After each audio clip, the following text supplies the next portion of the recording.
Welcome back, everyone. Dark Silence from Dark Silence Reviews coming at you with another live segment. We are on Alone in the Dark again tonight. Well, Alone in the Dark. And we will be continuing on from Chapter 4. The game does seem to be getting close to a wrap. I believe someone had said that there's only 5 chapters. So it looks like it's almost end game here. It doesn't seem to be a long one. And we almost have the whole house opened up, so I'm guessing this is about to be it. We are currently live on YouTube and Twitch as of right now. And both my chats are officially up and running. Once again, if you didn't know and you were a Twitch follower prior, I apologize. Something happened with the chat and the update on Twitch, and it wasn't allowing people to chat with me for some odd reason. So I apologize for that ahead of time. I don't know why it happened. It was out of my control to begin with, which sucks. But now we know, and now we know why it's not. It used to be quiet. And I apologize for that. So we should be able to receive chat on Twitch as well, if that was what you wanted to check out prior. I apologize, like I said, ahead of time for that. With that being said, I'm going to get my drink ready here in a second. We have all of our links just about ready to go. And yeah, I'm ready for tonight. I think we're going to wrap it up tonight. I don't have to do absolutely anything tomorrow. So we're going to wrap it up, or try to wrap it up, and figure something out. We're going to try hard to beat it tonight. That's my goal. I hope we can. I'm hoping for the best here. With that being said, expect some shorts and stuff coming for this game a little later. This game feels a little bit more slow burn, so yeah. Nothing bad about that, nothing wrong with that, but definitely feels a little bit more slow burn. Alrighty.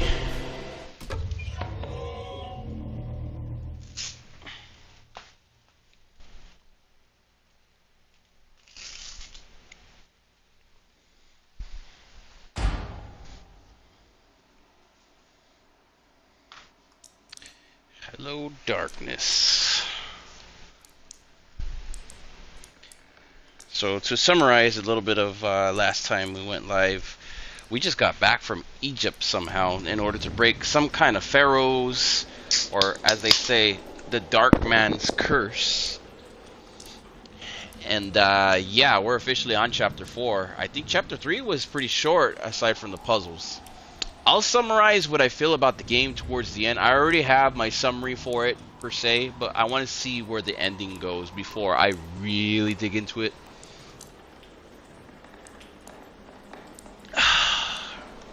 Oh, that's good. Anyhow, let's get started here.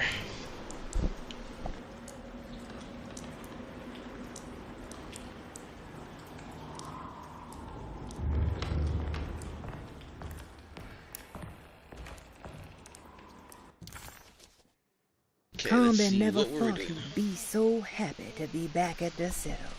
It felt like he had crawled through a long, dark tunnel of misery and regret.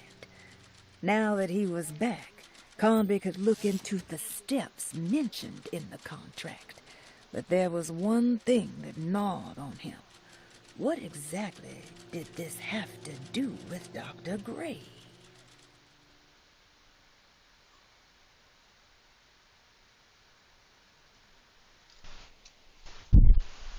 Okay, so we got to go to Dr. Gray's room, it looks like. We're in the attic right now. Let me see, where was Dr. Gray's room? Okay, we got his apartment right here. Let's go down one floor.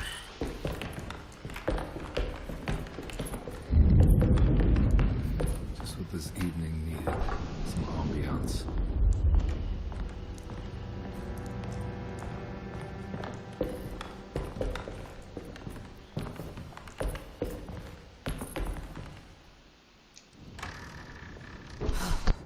got to be around here somewhere.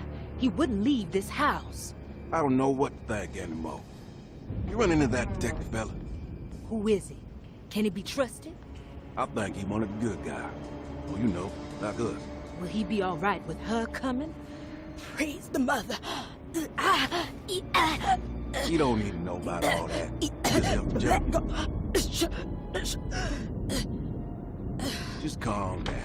It ain't time yet. God, it hurts. As far as I can tell, Detective Comby seems to be solving problems, not causing them. Just be ready in case he starts anything.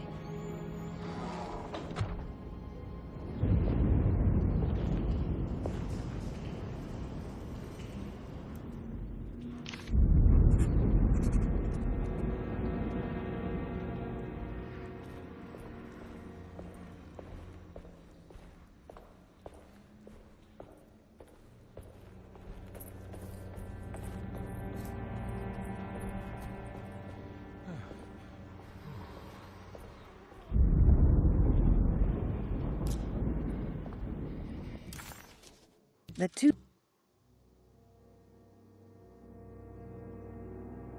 Okay, so I gotta go, I think to the right? Is it to the right? And then up one flight of stairs.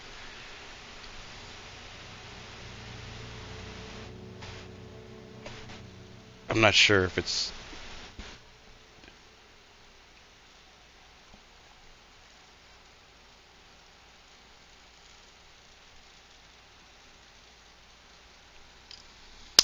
Alright,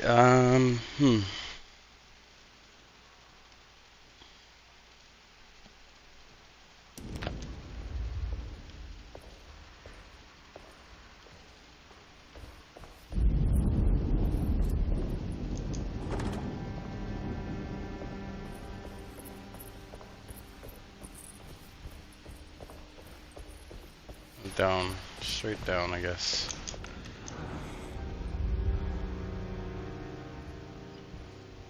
Whoa, look at this room, it got all vined up now.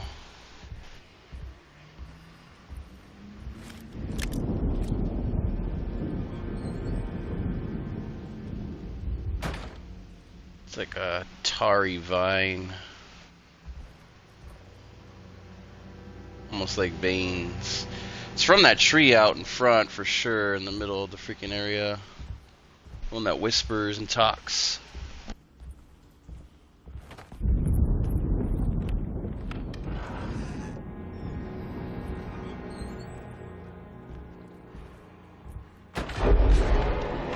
Christ, what the hell was that?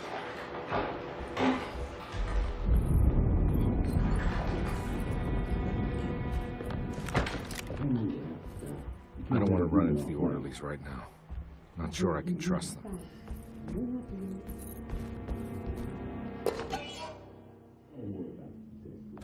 I think Dr. Gray might be in there. Perfect time to snoop around his office, then.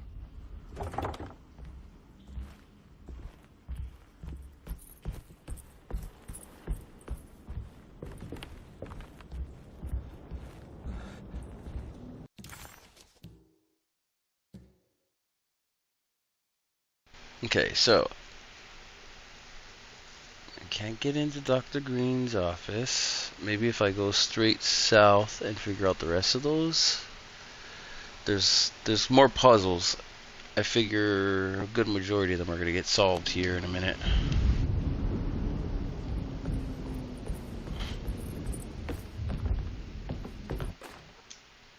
We must have faith that Jeremy's pact with the Dark Man is a bluff. If we are lucky, our visitors will find him and prove it's all nonsense before night falls. What is true is our attempt to call on her. Too many things have happened for this evening to be in vain. Think of Jack and Cassandra, even Perosi, whose circumstances I can't understand. Grace is a goat without horns. She knows it and will play the role. You must talk to your brother, Baptiste. I worry that he will fail us.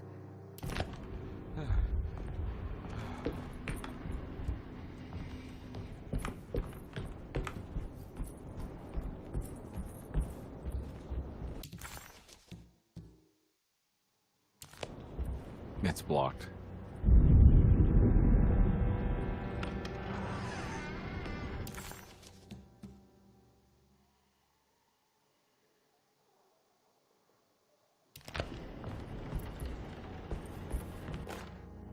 Lunacy and the Astarte Artist Colony, a monograph by Yael Klein. In early 1909, the old Derceto plantation outside of New Orleans was turned into an artist's colony. 3 famous European artists rented the house and the surrounding land from the owner, the Ledoux family. The colony was chiefly run by Sebastian Cortez, who was playfully dubbed the captain by his collaborators, William Arges and Heinrich Kassel. The colony existed for 6 years, until one day all 12 members disappeared without a trace. It is widely believed that their disappearance is connected to the disastrous hurricane that passed through on September 29, 1915, but nothing truly supports this claim. What is known is their frequent participation in New Orleans nightlife, their love for hosting parties, and their elaborate contributions to the Mardi Gras parades as the Pirates of Pontchartrain. Accounts of their lifestyle can be found in almost every gossip column. It can effectively be summed up as carefree and bohemian. In late June 1909, the name Astarte first appeared in the newspapers. Cortez said the name came to him as he was painting. There is never any claim to knowing about the ancient Phoenician fertility goddess with the same name before this time. His fellow colonist Heinrich Kassel did know, because he later produced sculptures that show clear references to ancient idols of the goddess. It's impossible to know for sure how this name suddenly made an appearance, but it is interesting because of Derceto's history. Even the name Derceto is the Greek name of a Syrian fertility goddess. In the case of naming the plantation, Derceto was certainly not an accident. We know that Elijah Pickford intended to build a temple for his cult, for he had distributed pamphlets 2 years prior to the purchase of the land, advertising his intentions. His followers were estimated to be almost 100 men and women, mostly sailors, Maroons, and Cajuns, when the plantation was built. To outsiders, Derceto registered as an ordinary slave plantation, which enabled Pickford and his flock to remain hidden for decades. The official story is that the cult lasted until 1862, when the Union Army came and burned down the plantation and scattered all who lived there. Following the Civil War, new people started to congregate in the ruins of Derceto to invent a new fertility goddess, the Shub-Niggurath. As much as Derceto is a particular name to have heard of, it's not entirely uncommon among the learned. Astarte is equally known and could have been subconsciously chosen by well-read artists. Shub-Niggurath is, on the other hand, very uncommon. Almost impossible that anyone in Louisiana would have heard that name. The name is referenced only in rare books like Unausprechlichen Kulten and the Necronomicon, and is believed to be a bastardization of Arabic words meaning pertaining to the dark young. The few paragraphs printed on the goddess are so upsetting that no one in their right mind would want to build a religion resting on such qualities. The Shub-Niggurath cult was hard to get rid of, but it is believed that despite the police jailing and killing several cultists over the years, the main culprit in the cult's demise is the cult itself, which seems to line up with every instance of cult activity on Derceto's grounds. When Captain J.W. Norton of the Union Army arrived, he described the people at Derceto as malnourished and maniacal. As much as the army tried to save them, they fought back with fervor, as if nothing was going to stop them from slowly destroying themselves. While the disappearance of the Astarte Artist Colony remains a mystery, the recurring motif seems to suggest that their fate involved lunacy and a hunger for self-sacrifice to that fertility goddess with 1,000 names. The Book of the Dead. The Necronomicon is mentioned in so many religions and stuff and whatnot, and you know, not to talk about it and bring it up, but Ash versus Evil Dead, obviously I was gonna bring it up. Obviously it's more of a spoof, but interesting book in all forms and portions of the ones that I've heard. They've all actually been the opposite of having eternal life.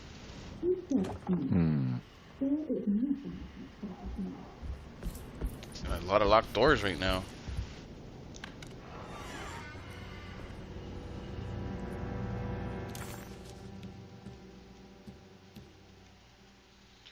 Let's see.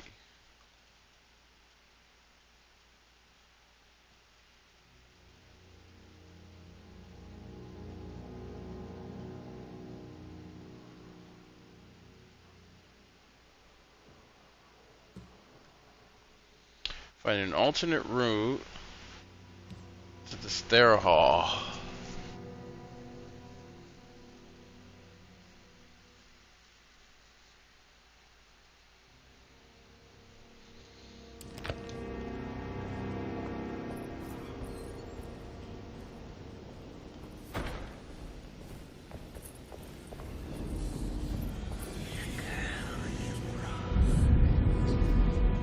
What is that?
Okay, I gotta get to the gallery. That's what it was. Okay. Let's go back up. The gallery.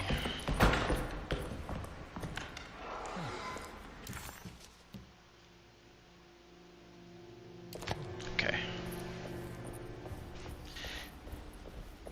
The house gets confusing when they start locking up doors.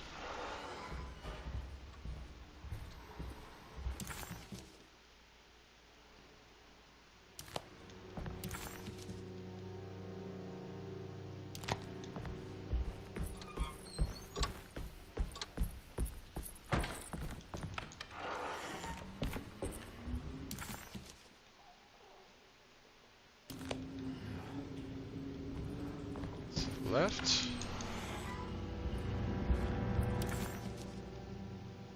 Yes. Problem is I don't have the key for this door, I don't think.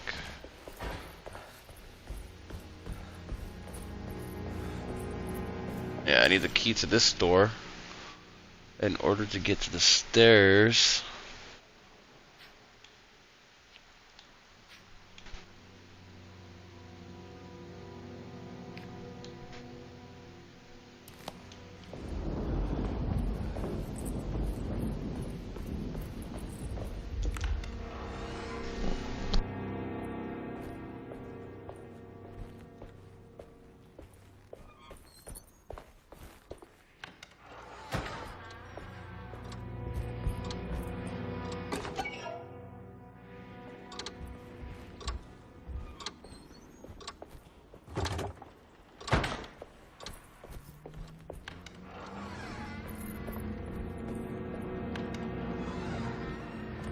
There must be a spare key to Dr. Gray's office in here somewhere.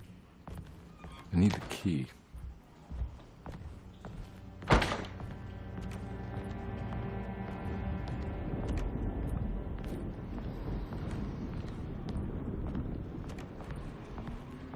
don't have the combination for this. But maybe Jeremy did.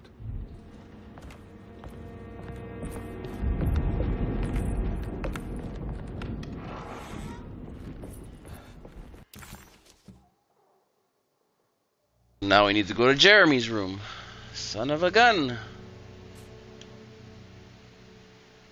Okay. It's up the stairs.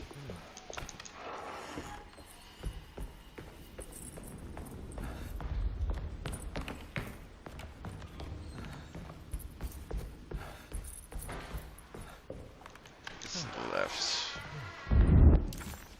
Which one is his room? First one to the left.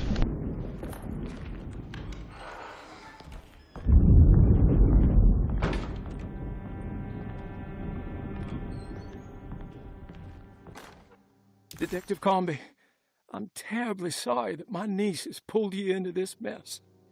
Please, with all my blessings, take her away from this cursed place. I have destroyed that eater of worlds and locked it away in the attic and retreated to a place of hiding. Tell Emily I'm safe. Tell her all the lies you can think of to make her listen. Take her back to New Orleans. Sincerely, Jeremy.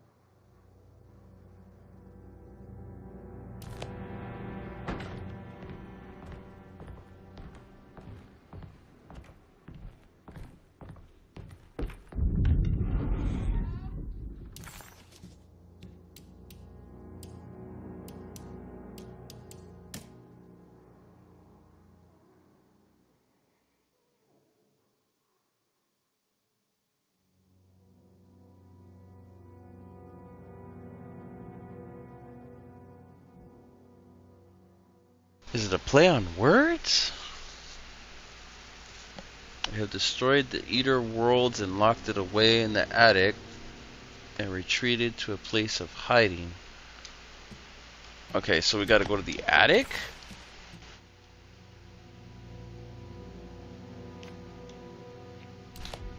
Ah, back up we go.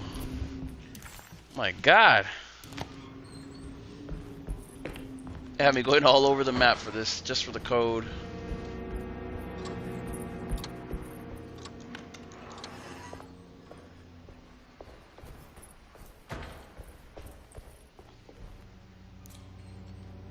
That's a ghost.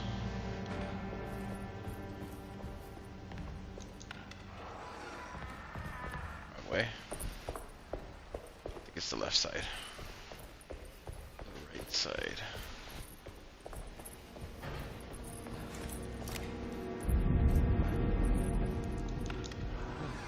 Yep. Okay, so straight up.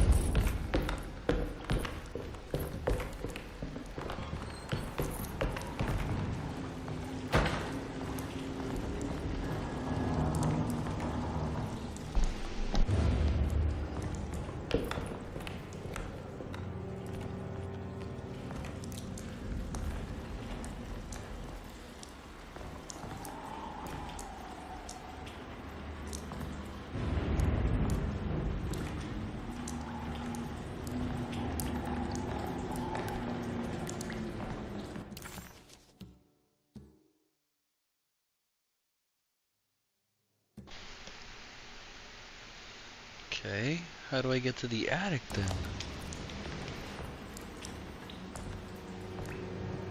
Can't get through right here. What?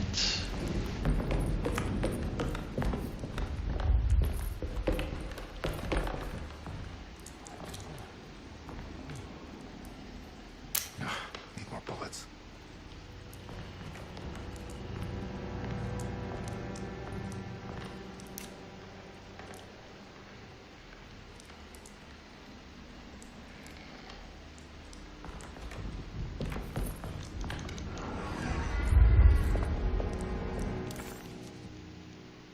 Okay, so how do I get up to the attic if not through the stairwell? Can't be a play on words, right?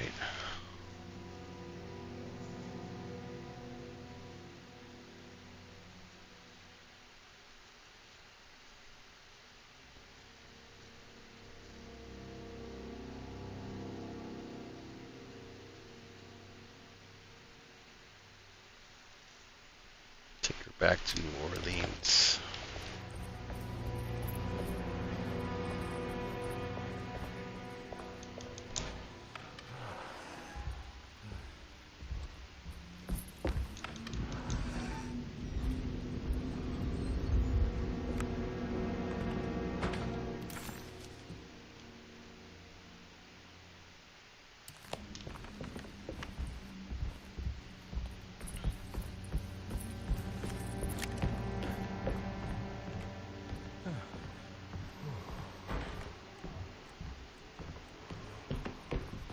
I guess I'm gonna go find her in her room. That's the only thing I could think of doing right now.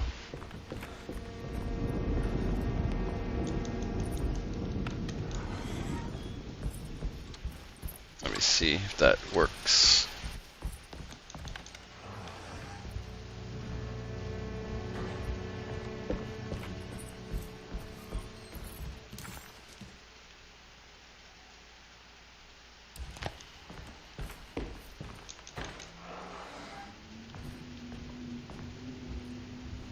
A lot of collectibles around in this chapter, it looks Brother, like. I need you to trust me.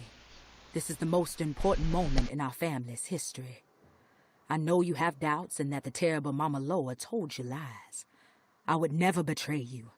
I promise. Lottie.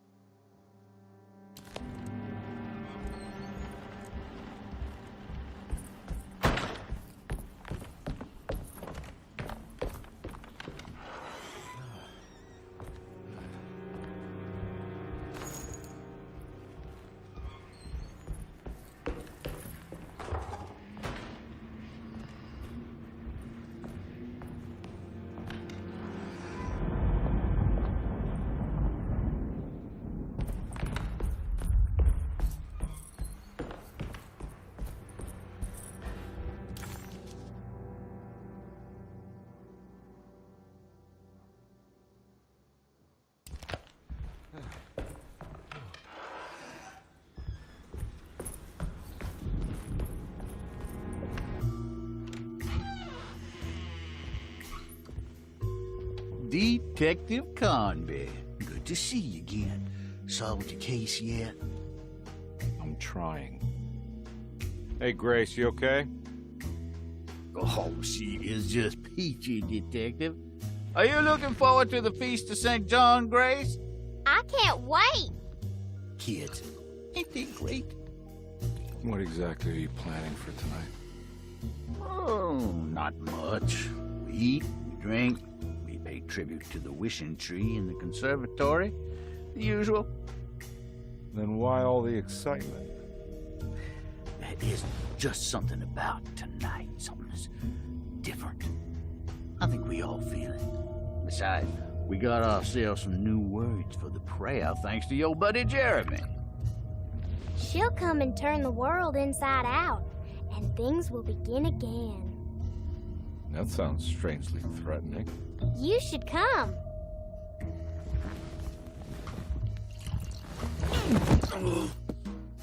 God damn it, Grace. Stay put for once.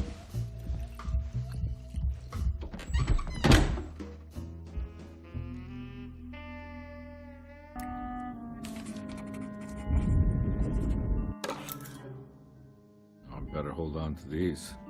Wouldn't want them to get lost.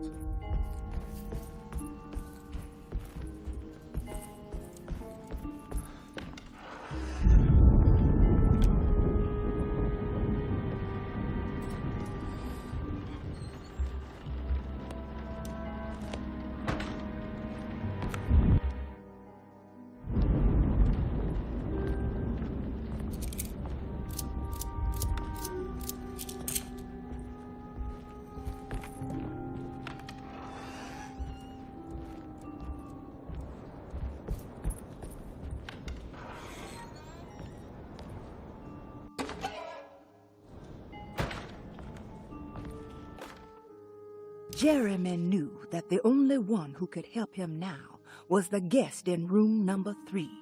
The room seemed to have been empty for so long. But that wasn't allowed to be true. The story needed to be different.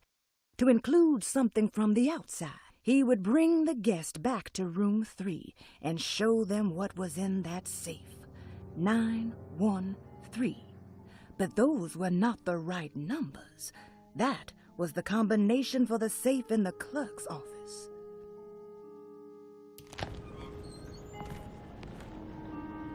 Oh wow, we got the safe number in here too, and a key. Oh my god. Got everything. Collectibles are starting to show up all over in the same rooms again. I was worried about a lot of collectibles because none of them were showing up. But now, they're everywhere.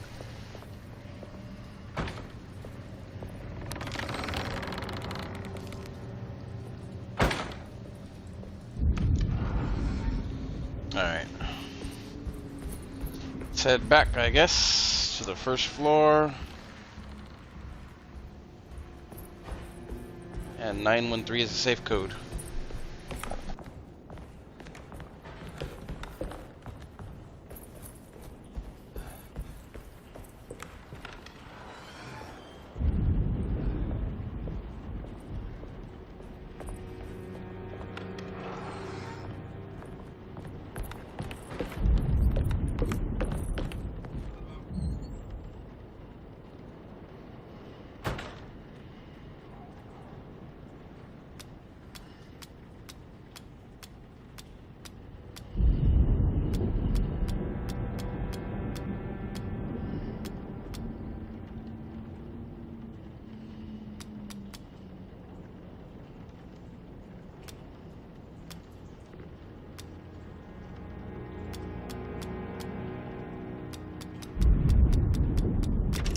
It worked.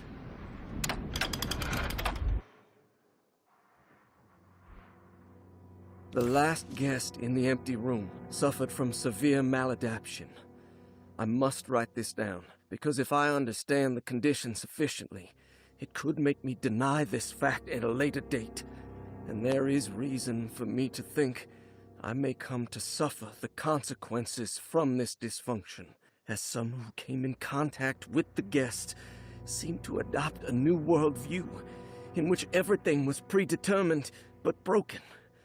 Upon accepting this worldview, some memories became unmanageable and later rejected. I do not know what this means. I cannot even remember the fate of the guest. I think they were simply misplaced one day and forgotten. Just like all documents pertaining to this guest, they have all been destroyed, or they never existed in the first place. Who wrote this? There has never been a guest in the empty room.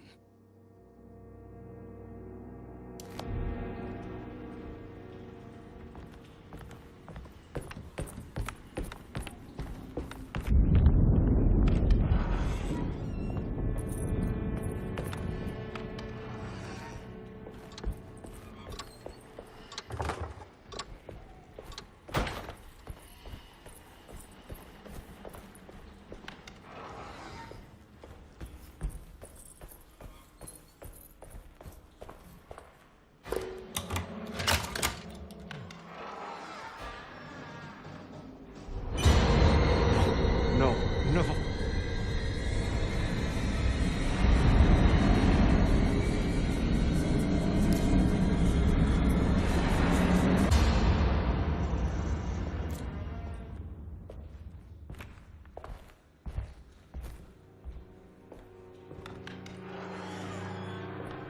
Surprisingly neat. Maybe I've been selling that old barfly short. Looks like McCarthy has something hidden inside.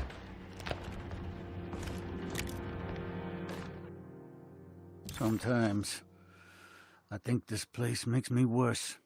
That Derceto might be my grave. A coffin made of ostentatious architecture. A Taj Mahal for the drunken depressed. There's something about Derceto. Something about Dr. Gray. Like we all pretend that we're here to get better, when in fact we are here to be forgotten.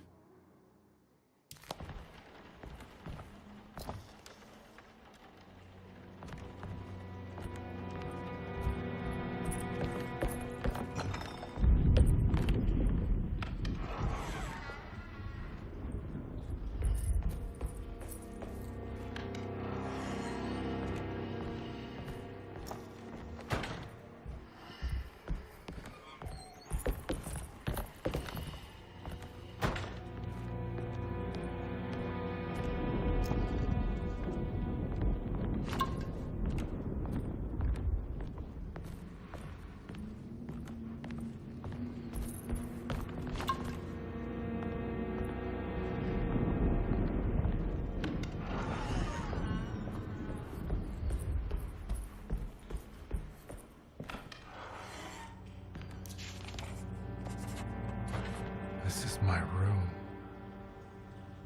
I belong here.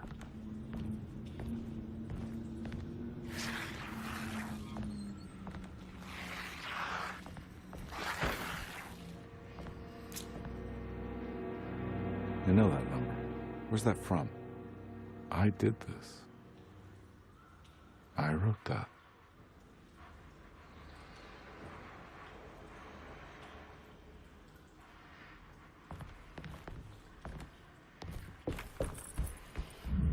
I know the combination. I carry it with me.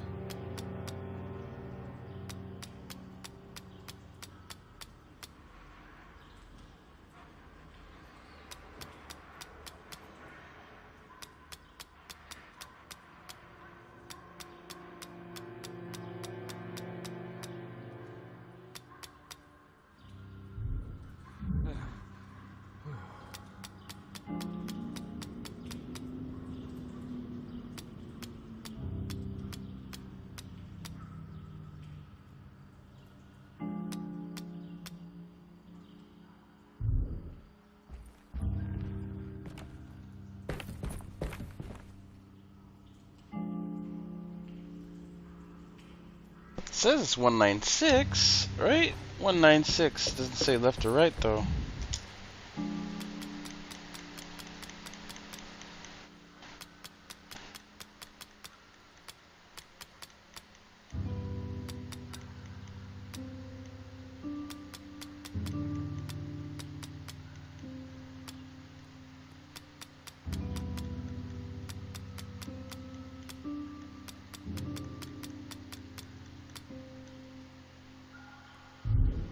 Mm.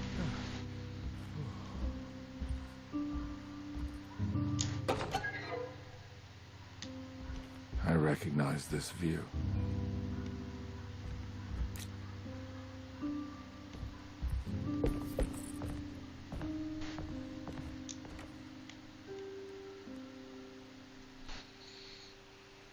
(196) LA.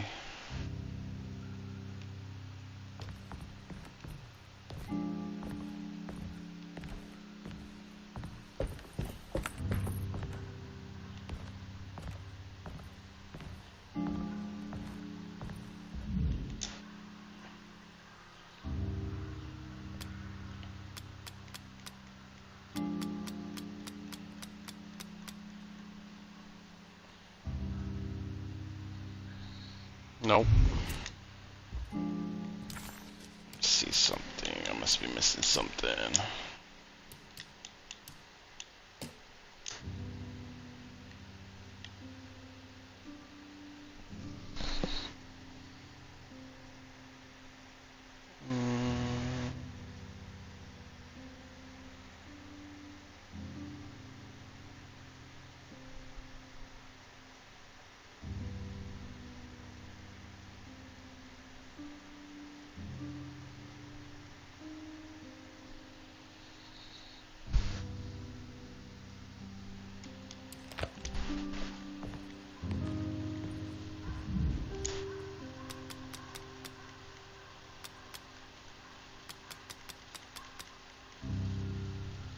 Nope.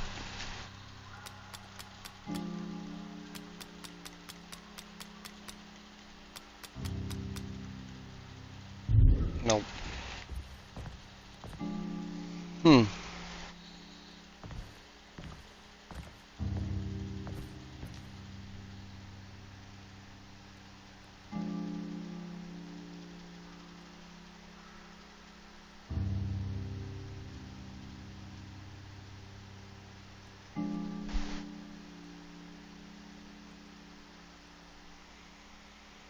It's weird.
Nope, that's not it either. What am I getting wrong? Maybe the direction?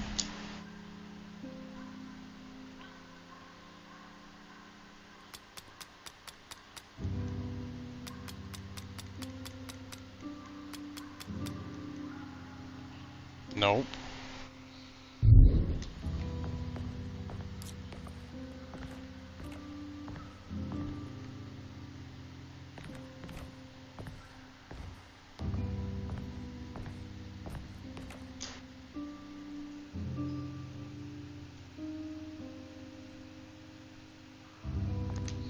Let's try 961.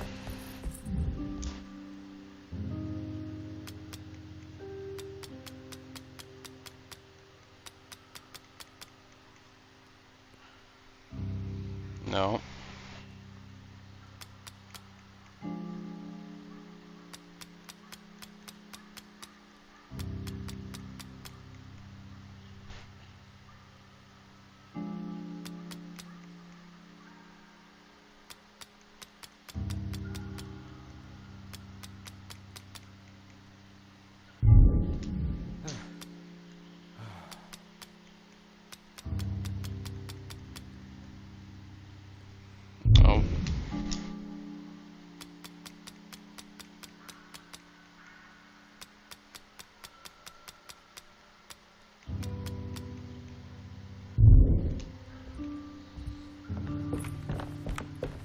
Not figuring it out. It says 196 on there.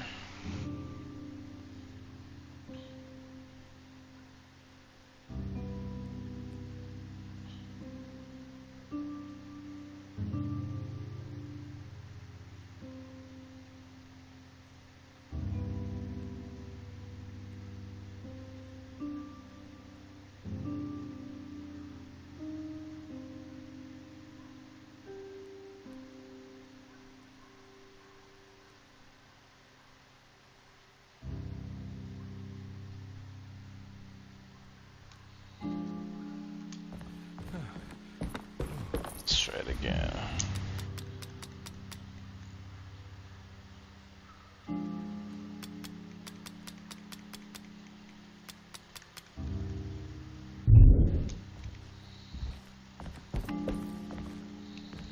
Why can I not fill in the code?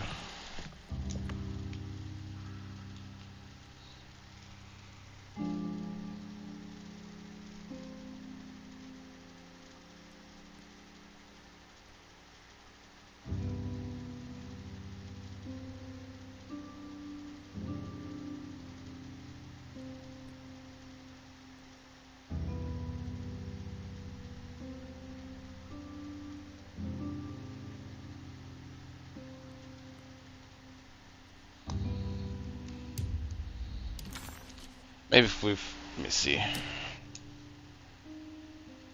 196692. There it is. Louisiana State Board of Private Investigator Examiners grants the following license to Edward Carnby, Decatur Street, New Orleans. License number 196692-LA.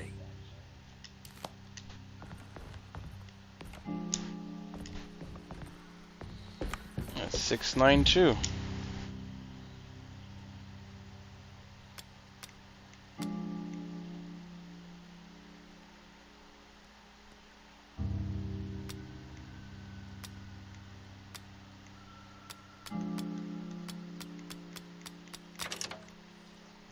There we go.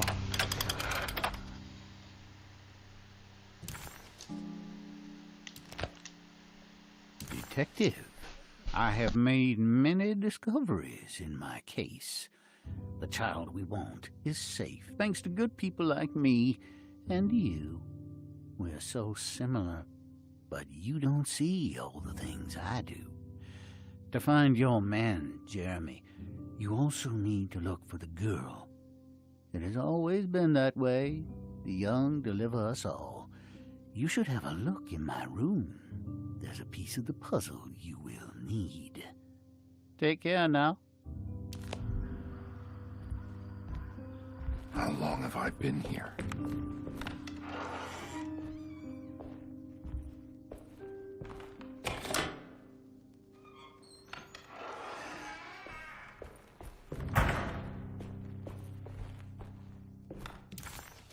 The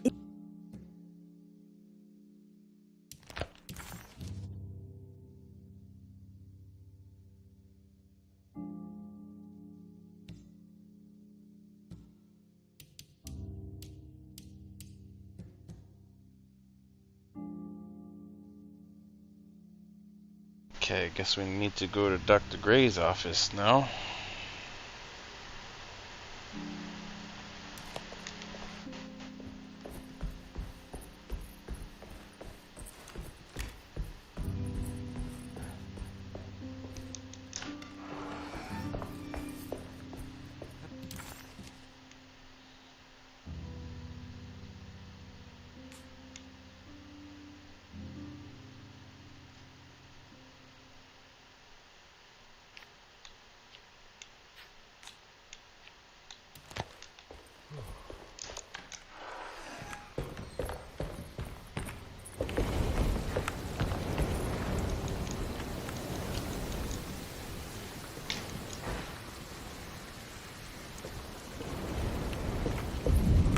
Damn ladder knocked down again.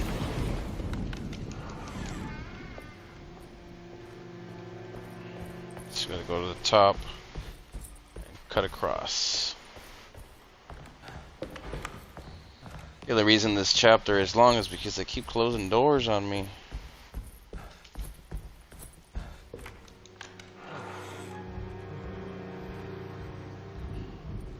There's something missing.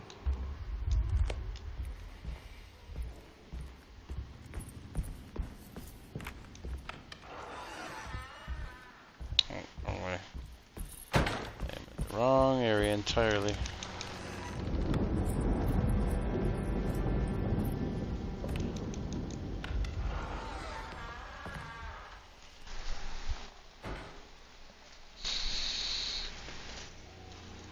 All good, man.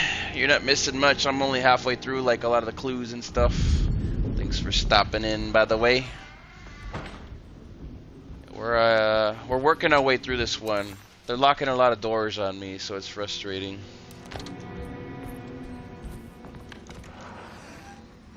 Making it a little bit harder to traverse through.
Okay, so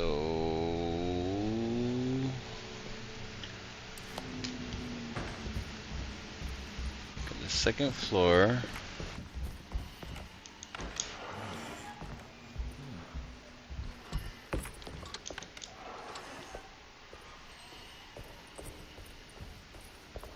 Okay, now we're getting somewhere. Yep.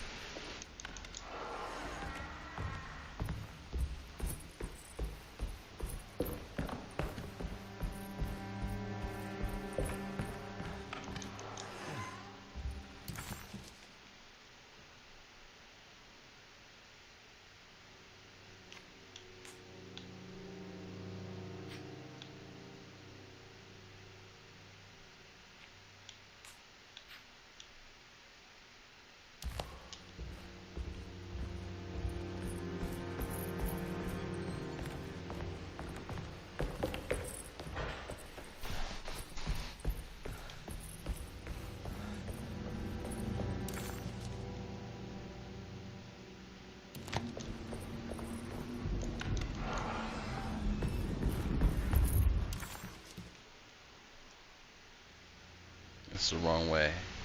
Oh, wait.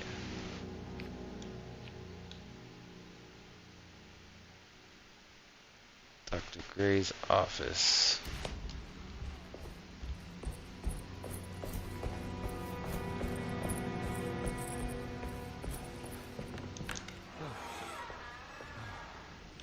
There you go.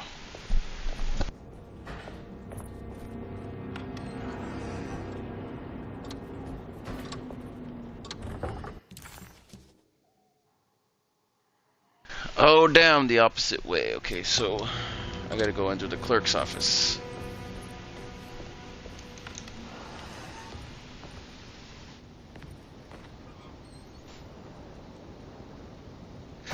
It's actually a little slow right now. Nothing too crazy yet.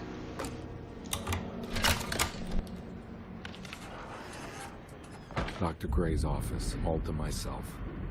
Let's see if we can figure this guy out.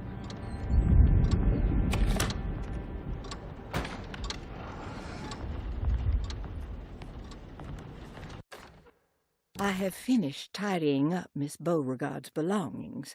I will leave it to you to contact her agent and have them collect her things. I found one of Grace's drawings she might want back, along with this key in her room, which I believe you've been looking for, Mrs. Thompson.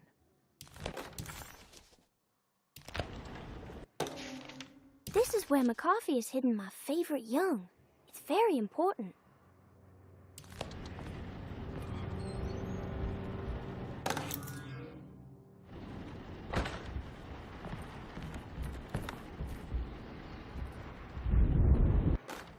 Dearest Dr. Manzetti, I find myself in a losing battle with my patient.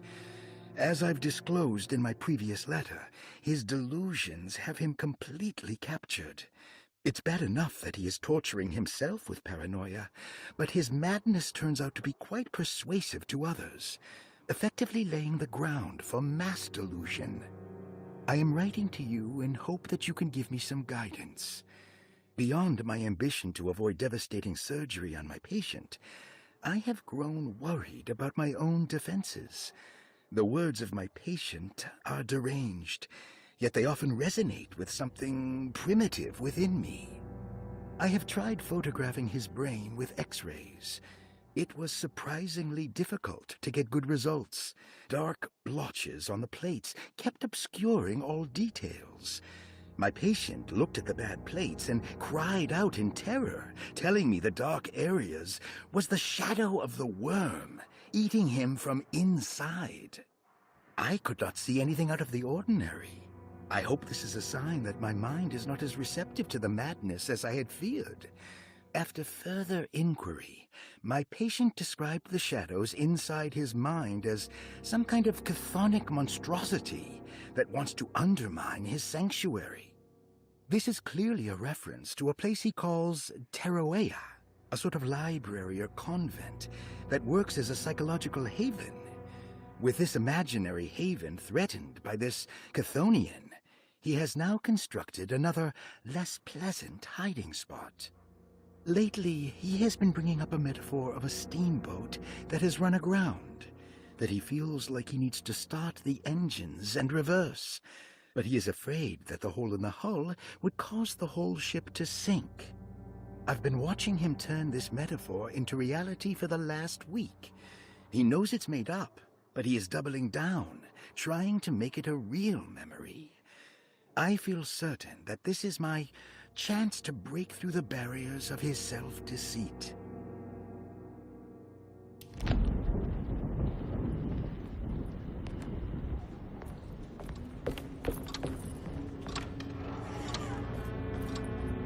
Alright, we got that piece to the globe as well, so let's take care of that. Oh, never mind.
Okay, let's see what we got next. Okay, so find Grace's missing drawing.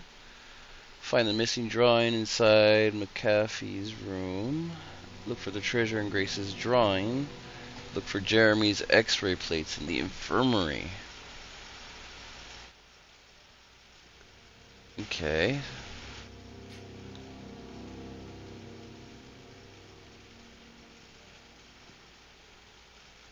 Okay, so we gotta go very well up the floor. I think we gotta go up. We gotta go up or down? Let me see. Am I in Jeremy's room right there?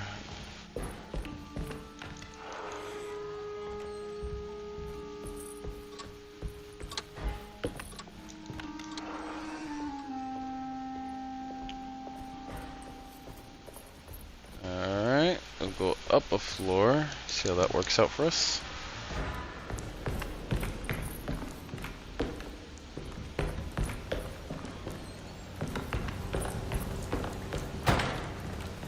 That's the attic, not bad.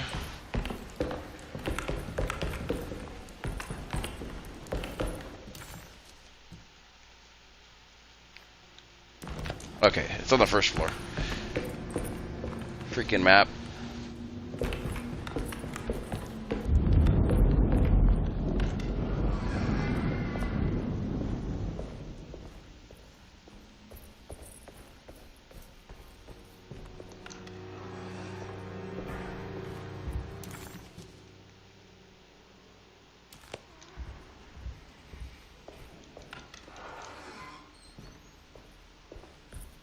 First room.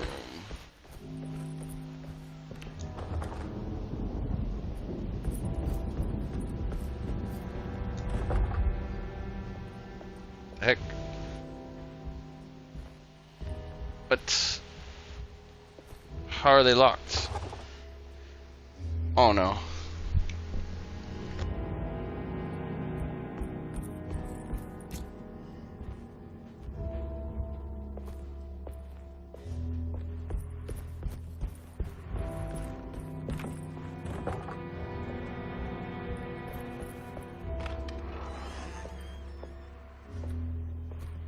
Take this much more. This has to end.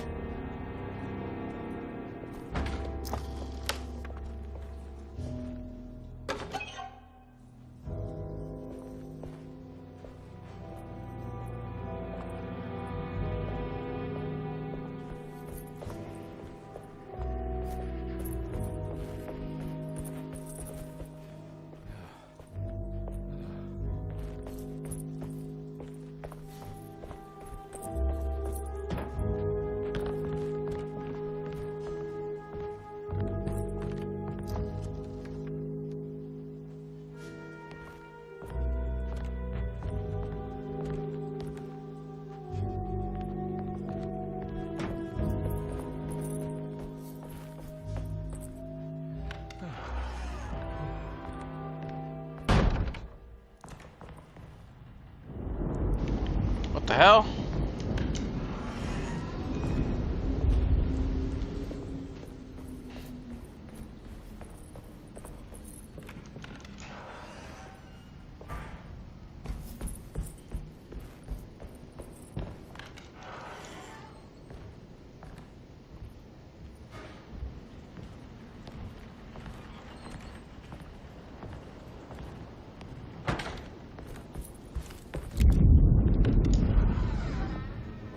They're just kind of loopifying you,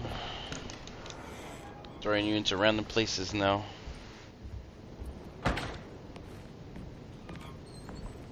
There it is. Looks like McCarthy has something hidden inside.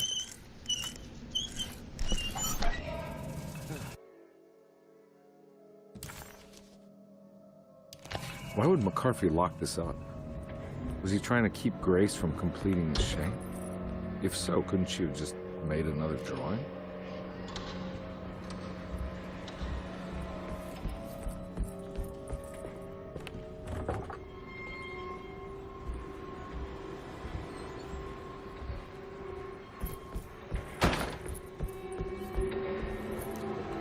What the hell happened in here?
Oh my god, killed by a scyther.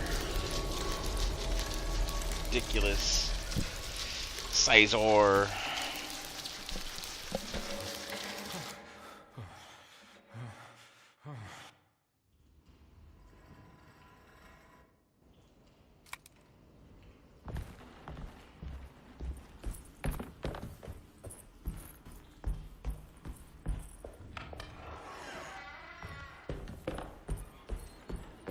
Looks like McCarthy has something hidden inside.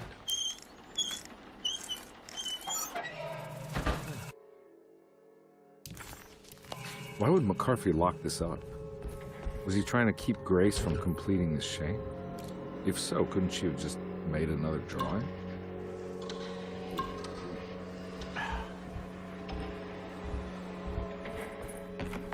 What the hell happened in here?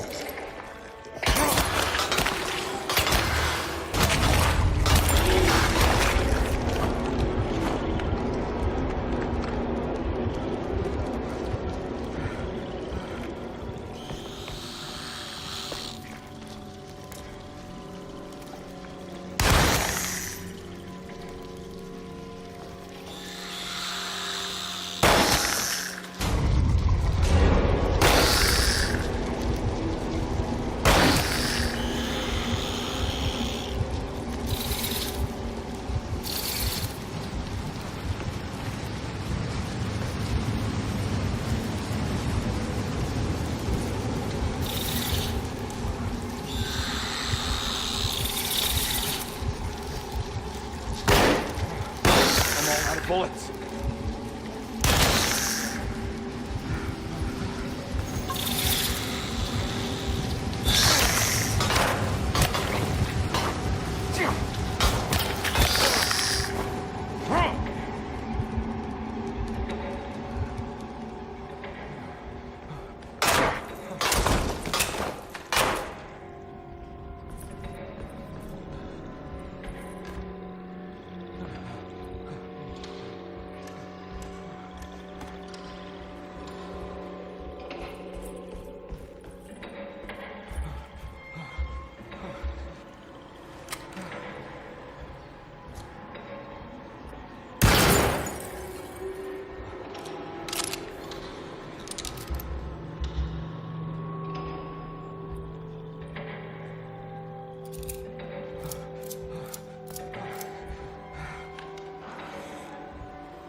Come on, puzzle.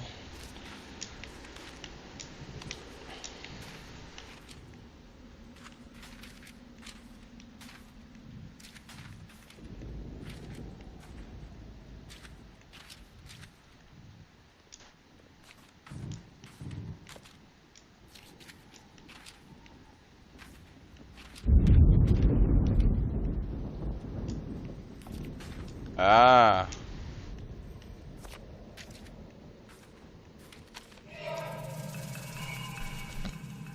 Huh? What?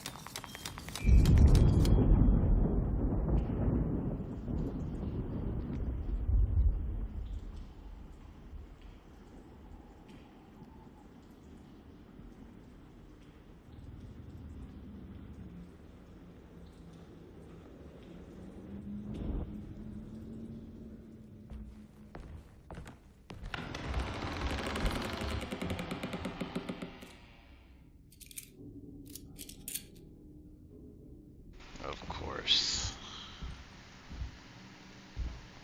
Start getting more ridiculous the closer we get through this chapter. Now it's starting to get crazy.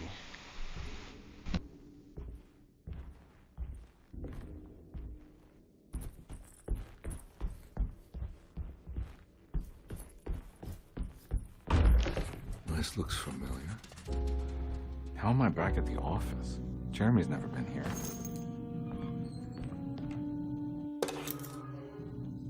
That's me, isn't it? How long had it been since I drowned? Myself in drink and depression. It all felt so peaceful, slipping away into oblivion. A welcoming, dark voice wrapped around my mind like a heavy blanket. It turned off suddenly as I woke up from the sound of my office door closing shut. A messenger had left a telegram from Mrs. Saunders. She had a lead on where to find her husband and her kidnapped daughter.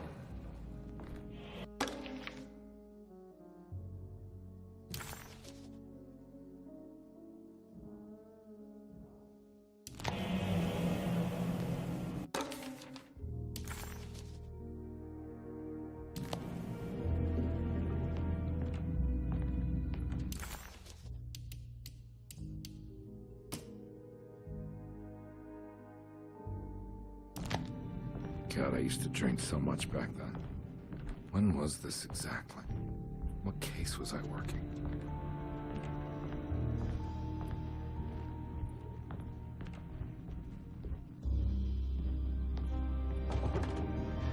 I think I need to figure out where I'm going first.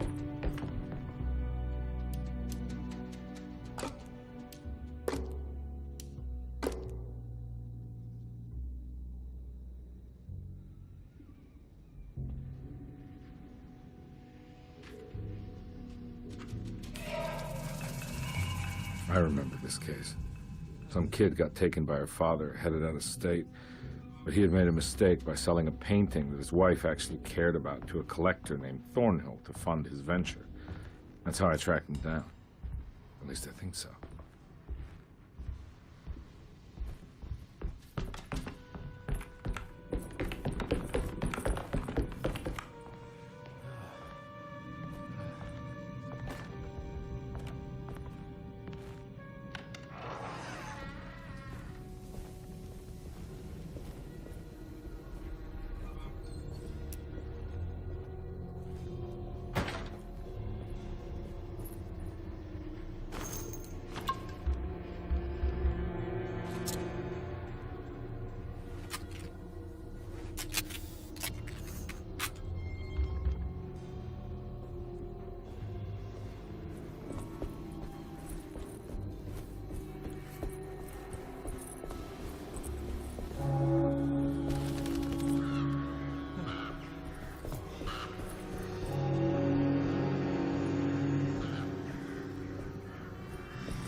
I can't go that way.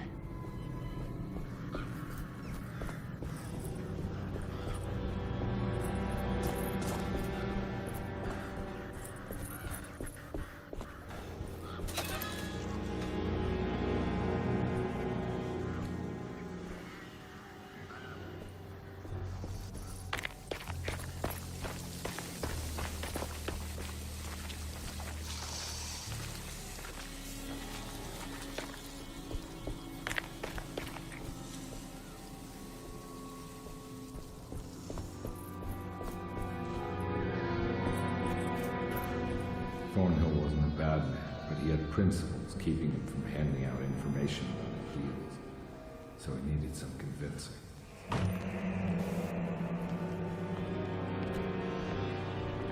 Well, every case can't be squeaky clean.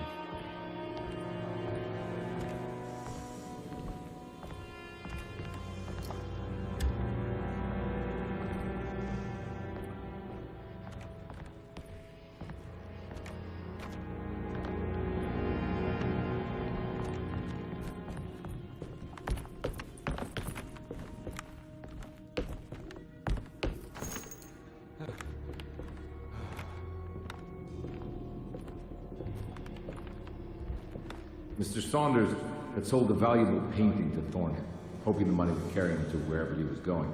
The painting, now leaning on an easel in Thornhill's bedroom, had a certain mesmerizing gloom that seemed to call out to me, telling me I was needed for something important. I felt myself falling into the painting, only being brought back by Thornhill, thrusting an address to a Hotel St. George into my hand, and asking me to get the hell out.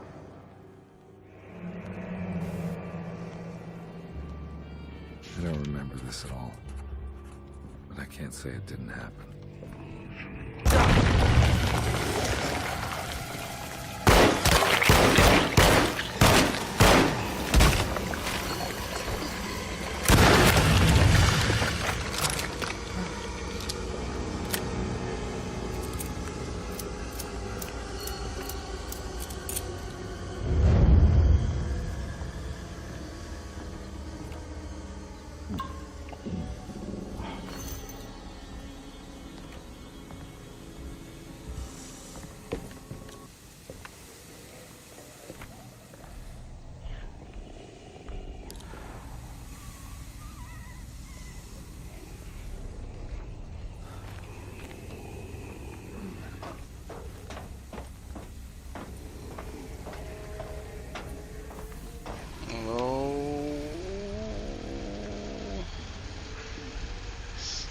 Sneaky.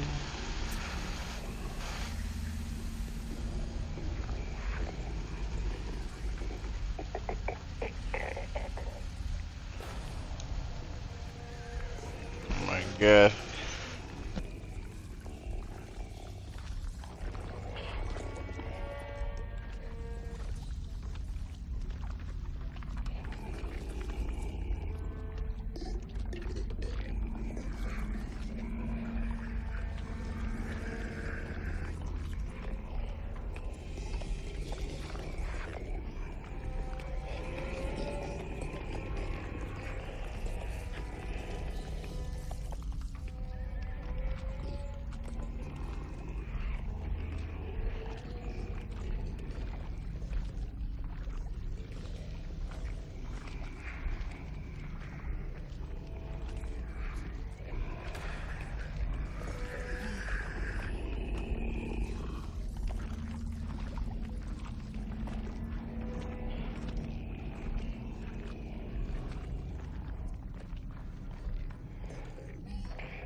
So I guess they can't see me?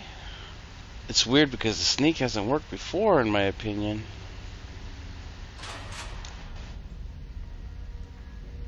Okay, well, we closed the door from behind us, so we should be safe now.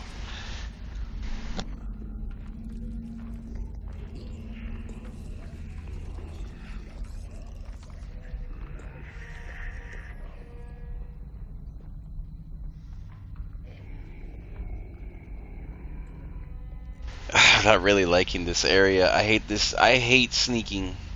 I'd rather run and gun. I mean, I have the ammo for it, but I don't know how many are gonna run at me.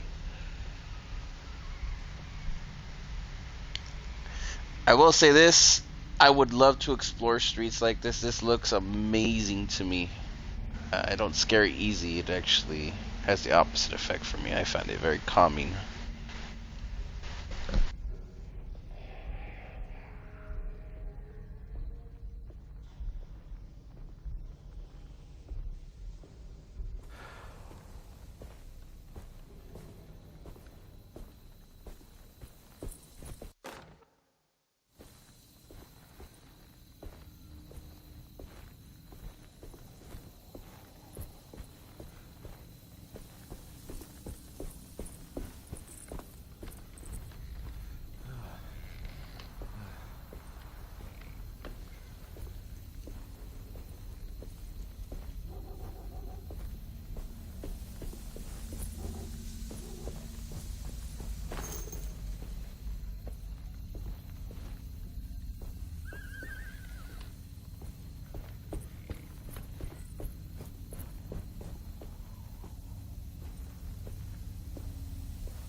On my way to the hotel, the Morton gang caught up.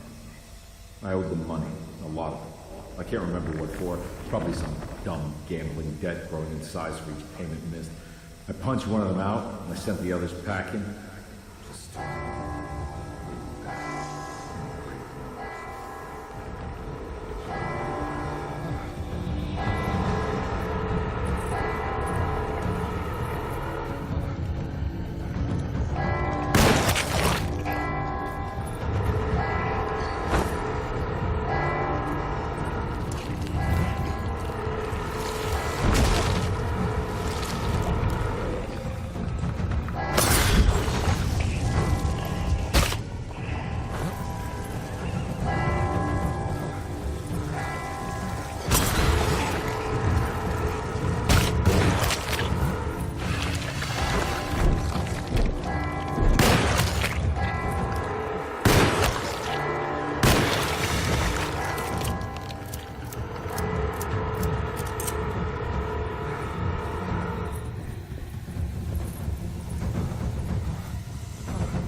That was clearly a new enemy, some kind of like long arm thing.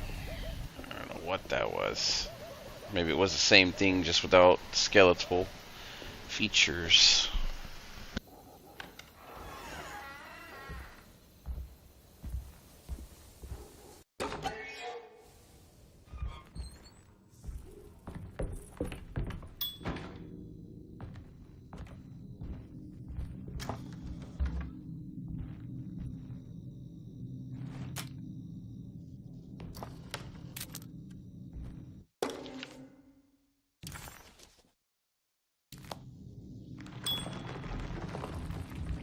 I found him. In the hotel ledger, I recognized the handwriting of the signature, Ted Stryker. It was him. I could feel it. It was the kidnapper I was hunting. I put on my knuckles and hurried up to his room.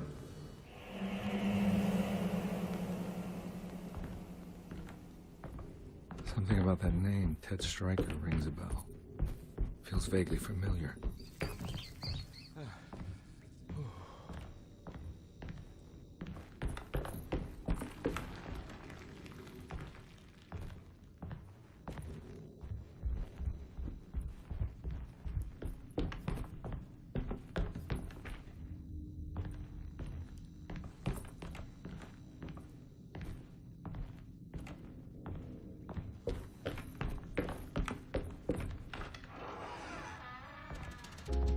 I recognize this route, but I didn't catch up with them here. I must have followed them. But where?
That's right, he was running away, ditching his old life and marriage in New Orleans to find something better in Tallahassee.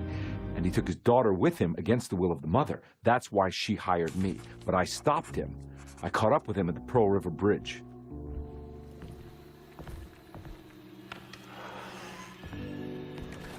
Pearl River. This is where I caught up. This is what the Dark Man wanted me to revisit. But I'm still not seeing it. What am I forgetting?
Am I in a swamp or a jungle?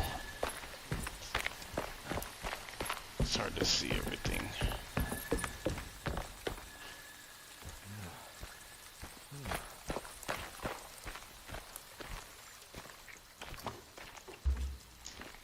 I think I'm in a swamp still.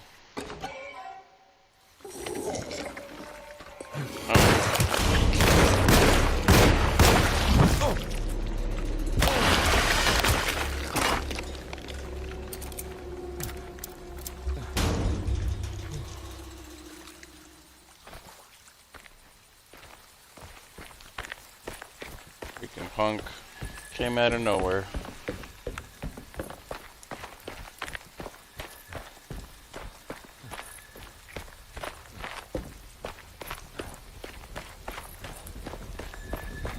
I can't go that way.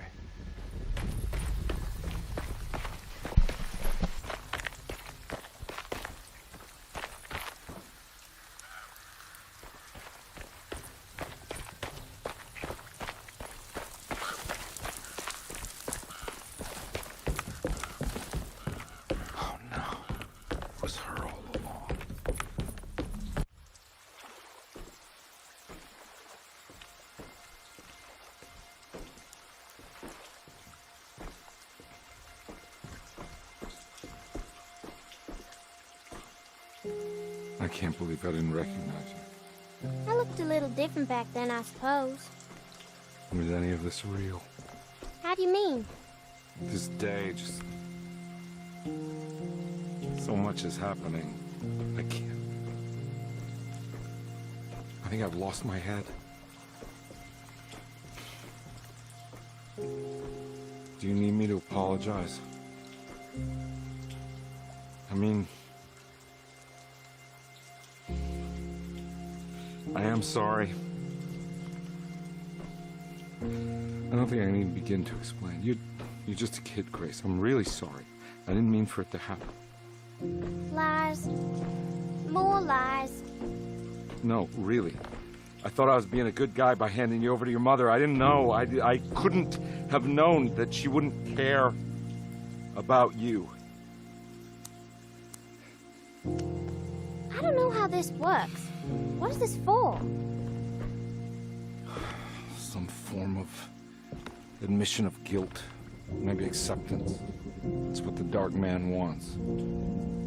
I guess we just watched my father die again then. You think he's alive? I know he is. He's down there, scared that he won't be able to get out. That he will drown with his daughter again. What are you saying? We gotta save him. We? Do it yourself. I'm down there with him, remember?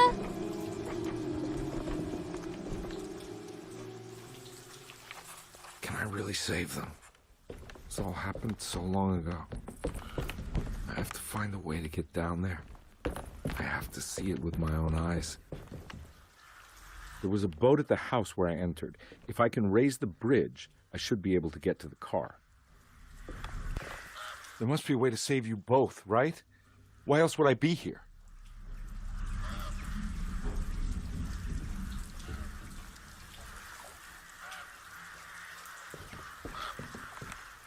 Don't worry, kid. I'll think of something.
Okay, I'm going in circles now. That's weird.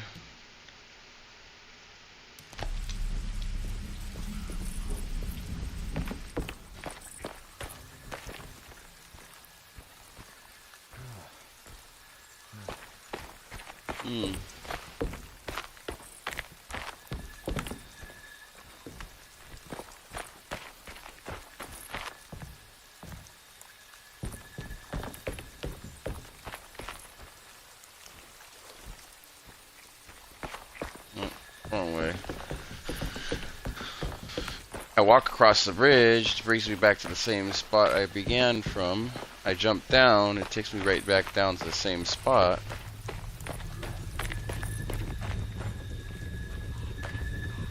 I can't go that way.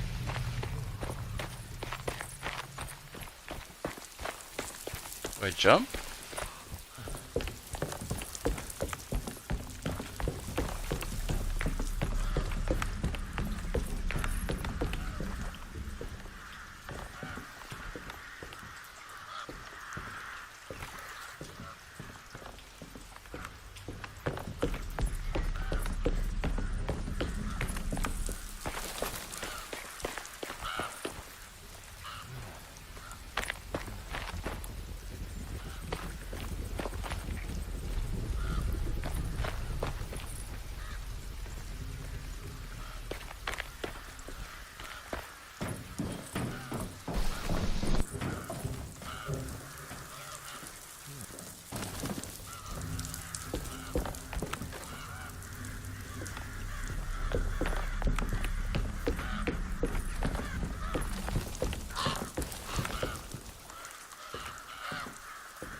This must be where the bridge is operated.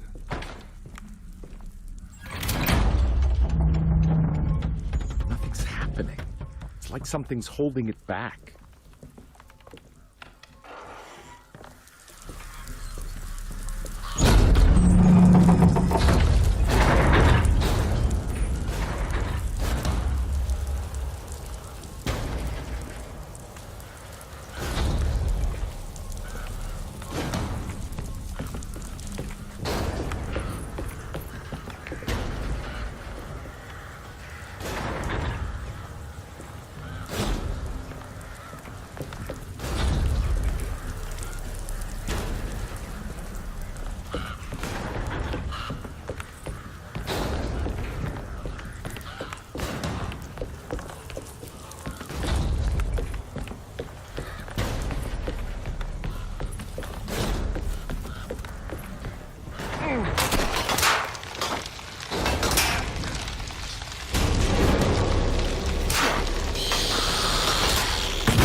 There we go. I should be able to pilot it.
I really hate those things. They're not strong, they're just freaking annoying.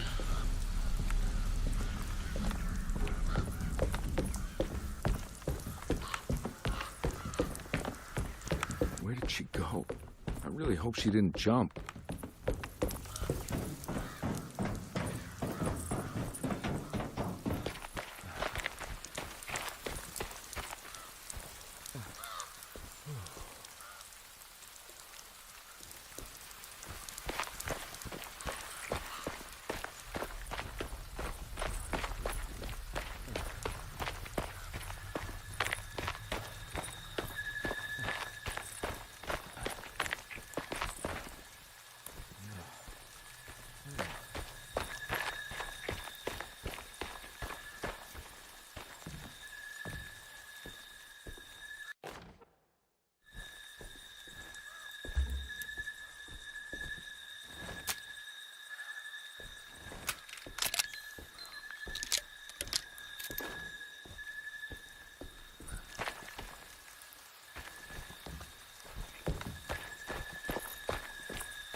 Carnby, are you okay?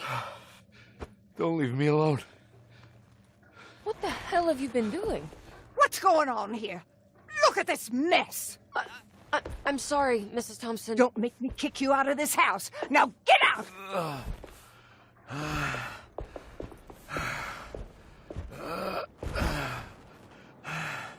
Hey, Detective. Mr. Carnby. I'm really worried about you. I'm okay. I just need to catch my breath for a moment. This place? There are some very disturbed figures around here. And I don't think it's just the patients. I've been reading some things about how Derceto has a deranging effect on people. I think it might explain things. What? Just take it easy, okay? I'm gonna go find a way into Dr. Gray's apartment. I want to know what he's hiding. Emily, don't worry. I think I'm close. I'm gonna set everything right. Just be careful.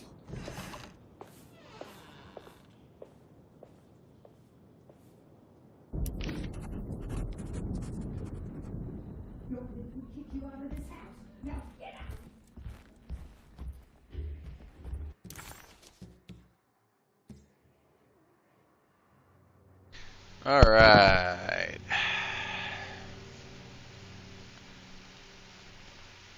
Leave an offering at the whispering tree. Look for Jemry's X-ray plates in the infirmary. Where is the infirmary?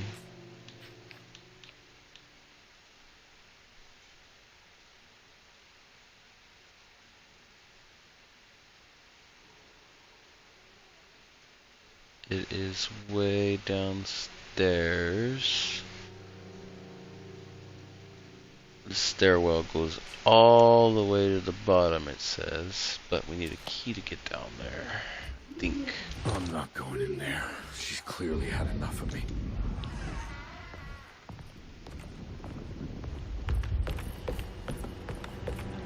What a chapter. Everything is starting to shape up though. We're getting real close to the end.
Mrs. Thompson, I understand the last week has been busy. Under these circumstances, I find it important to remind you that Derceto's concerns are not a public matter, nor is it something that should upset you. Please continue your excellent work, and don't spend a thought on the death of Perosi, or, more importantly, the suicide of Cassandra Beauregard. They should mean nothing to you or the staff. I rely on your loyalty, and trust that your close kinship with the Tabois siblings will keep Derceto's secrets hidden. Dr. Gray.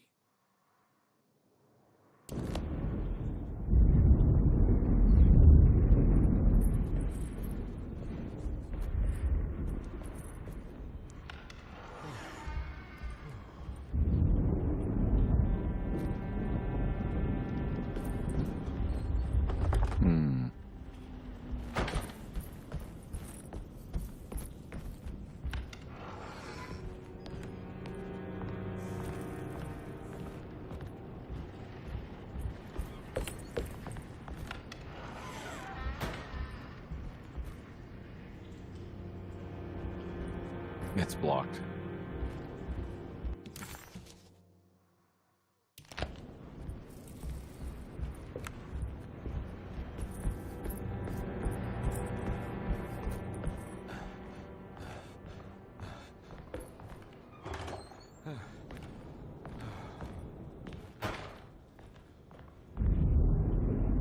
Oh my god, everything's locked.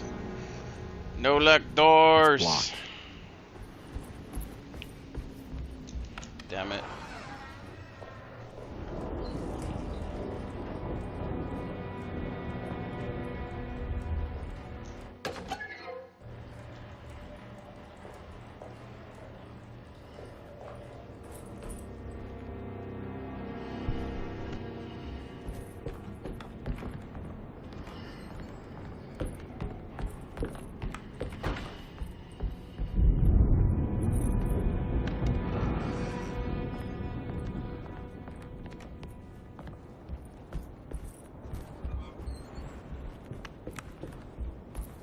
I don't want to run into the orderlies right now. Not sure I can trust them. I think Dr. Gray might be in there. Perfect time to snoop around his office, then.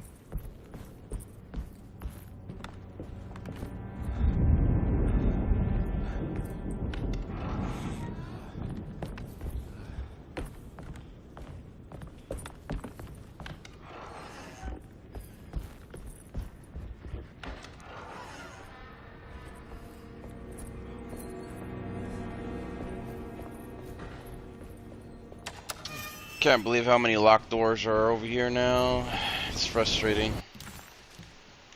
That's the only frustrating part about the map is everything gets locked down. You can't do nothing.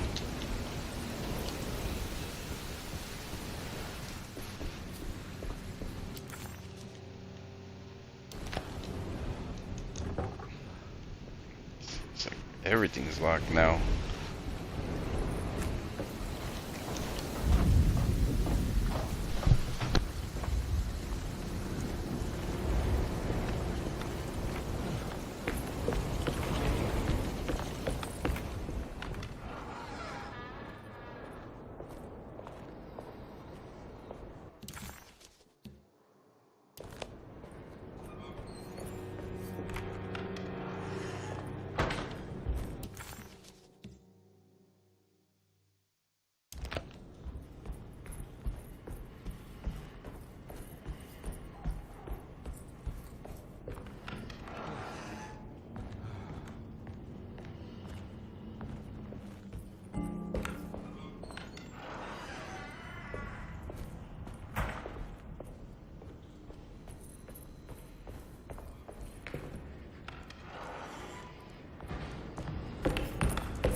This doesn't look good.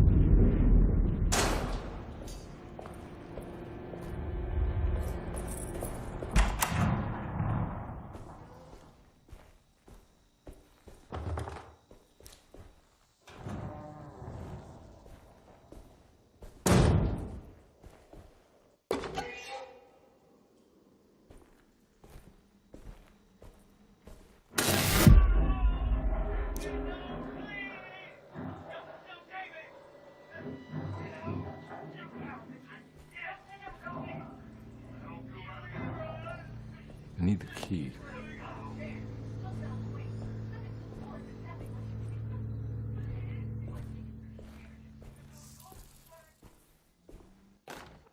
Radiography.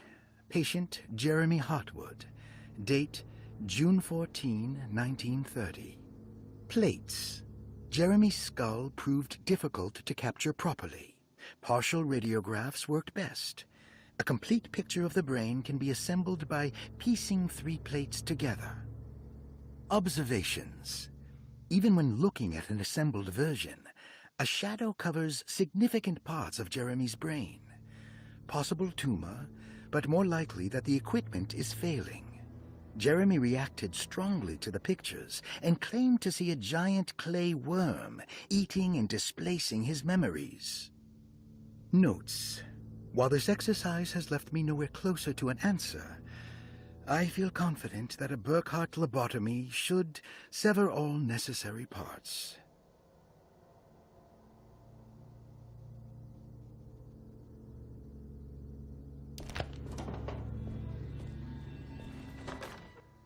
Hypothetical psychosurgery based on the ideas by Burkhardt and the St. Petersburg research could end up saving Jeremy's mind. Severing the connections around the frontal lobe would certainly solve most mental afflictions. The procedure would be brutal in performance, as well as in efficiency. An ice pick pushed through the edge of the eye and into the skull would untether the nerves like Alexander cutting the Gordian knot. As this would likely leave Jeremy in a very different condition, all other paths should first be explored. The medical instrument I would need for this lobotomy is missing, and I should have Waits order a new one.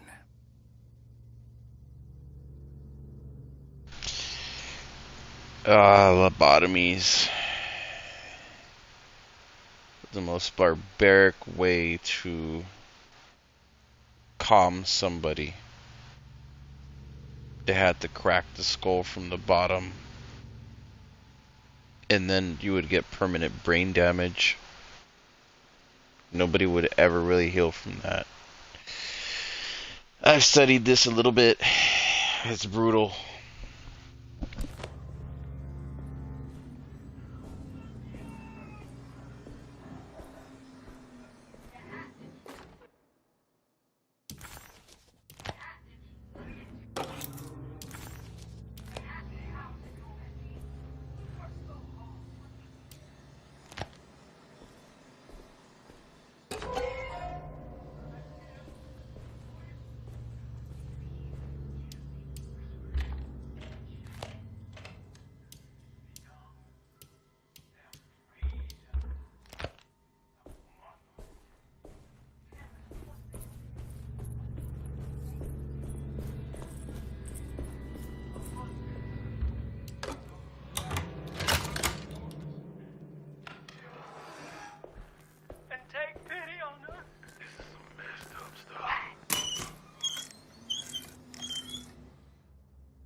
mind if I do?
That's better.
Oh my god, I hate this X-ray puzzle already.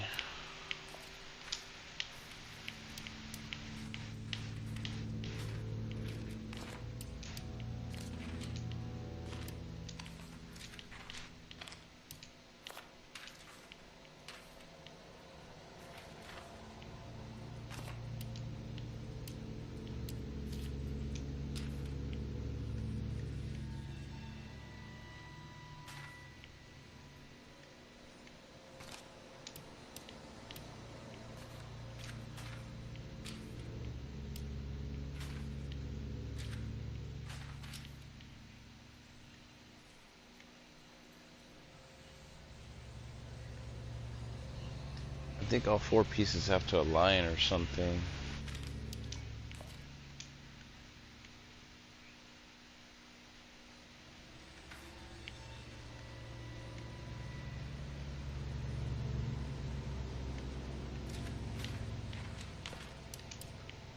But in what way is the question?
Damn it.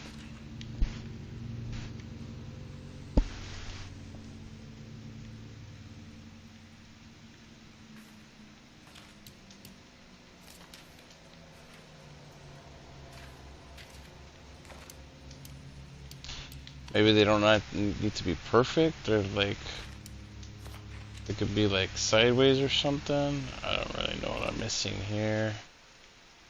Maybe I don't know.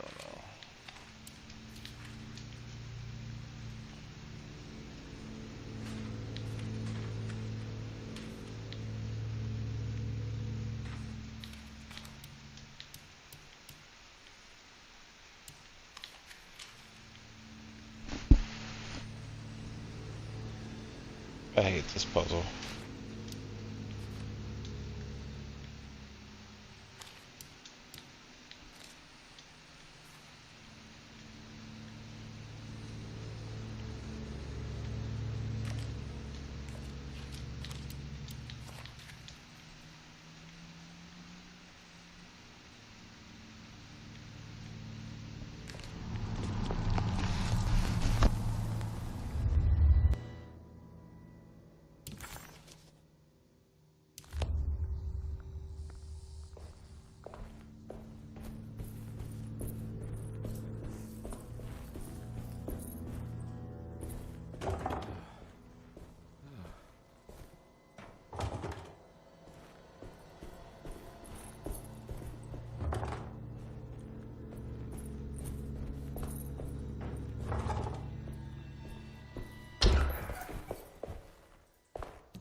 Is that everything?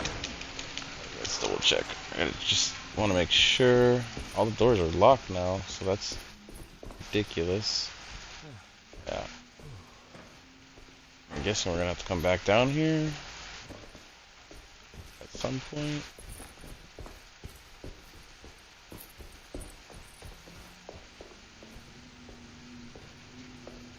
I guess that's it.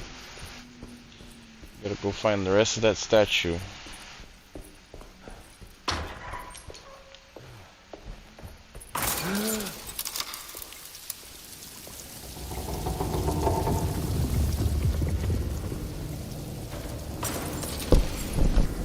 Why does this keep happening? What am I supposed to do?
And we're back here. Well, perfect time to have a look around this place.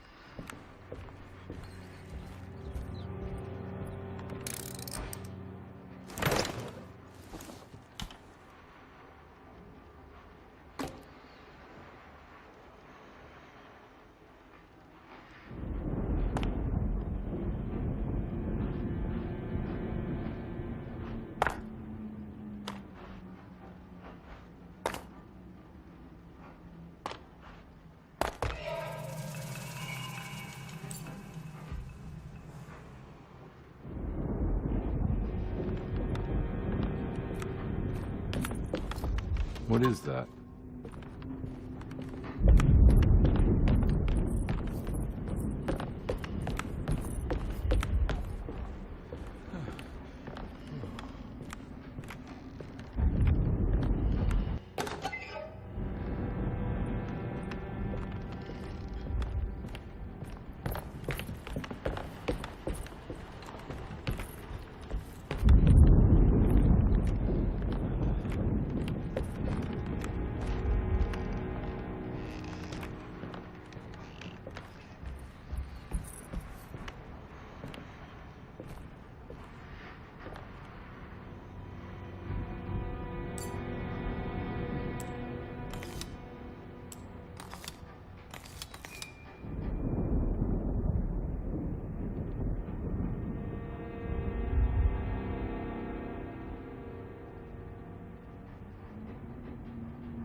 This is where Jeremy's hiding, right? Hello? Is anyone there? Jeremy? I need help! Wait! Can you hear me? I'm stuck in the mud and the fire is taking Jeremy, me. where are you? The motor is dead. I can't do anything more. Hang on, Jeremy. I'll figure something out. I'll get the boat running.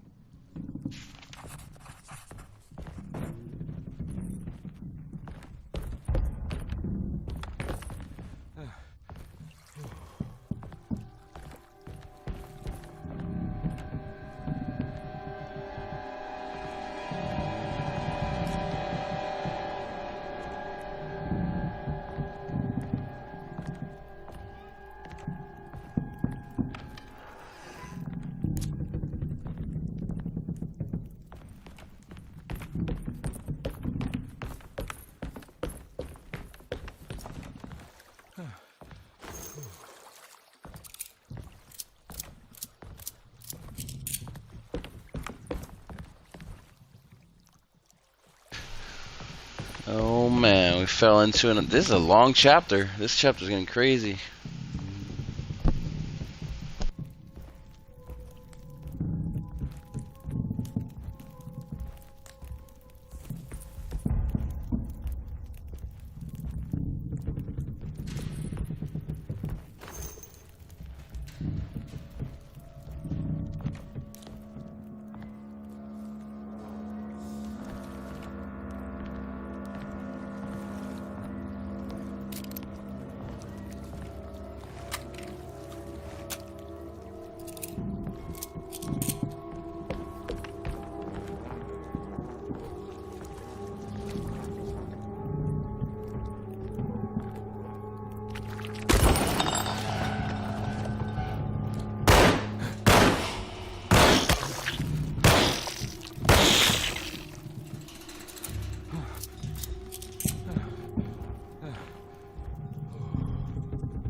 The boat's wedged itself right into the bayou.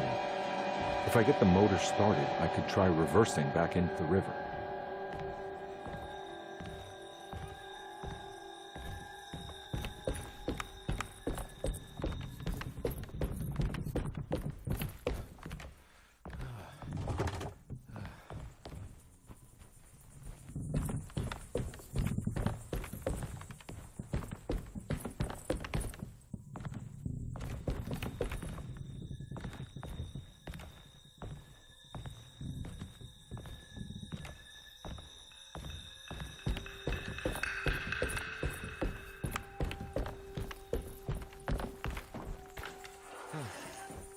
Jeremy, where are you?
They're like little spider hermit crabs or something. I don't like those damn spiders. They have too much health for something so tiny. Guessing it's the shell. The winch is powered by electricity. I need to find a way to turn it on before I can use it. Oh man.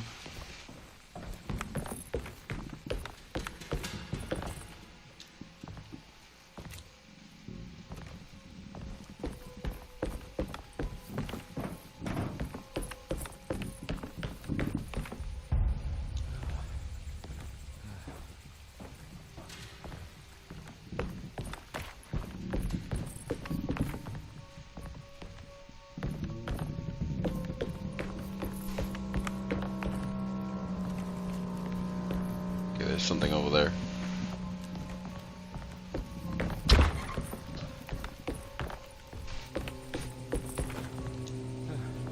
Oh.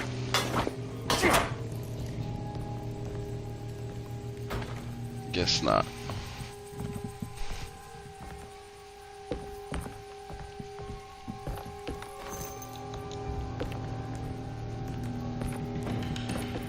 Looks pretty weak.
This definitely needs fuel.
around my neck, and then I strangled all life from my body.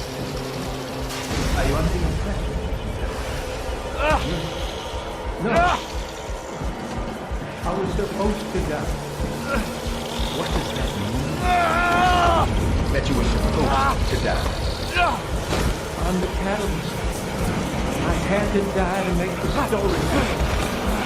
What are you referring to? 30 years ago, Frederic needed me to die. You're not making any sense, Jeremy. Find your focus. Hey! I cheated everyone. I didn't play my part. Hey! I escaped my doom. My destiny. Again, find your focus. Hey, I'm right here. What the hell is going on? Now everything is wrong. Nothing is in Hey! place. I'm right here! Calm down, Mr. Conby. What do you want? Were you not talking to Jeremy right now? I haven't seen Jeremy all day. Are you all right, Detective? No. Actually, I don't think so. Well, maybe. I'm gonna go look for Jeremy. Good. Let me know if you find him.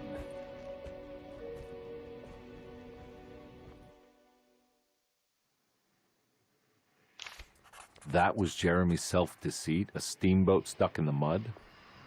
I'm not gonna pretend I understand any of that. What a bunch of psychoanalytic nonsense.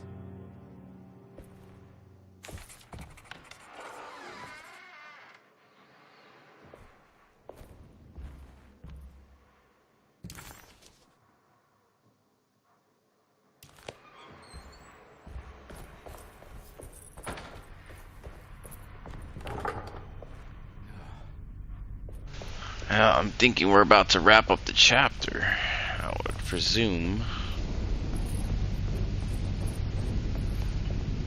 Or actually, you know what? Let's go back and talk to him. Oh.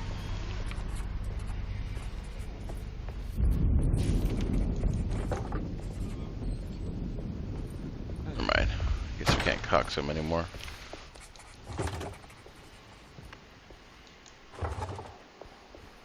The heck?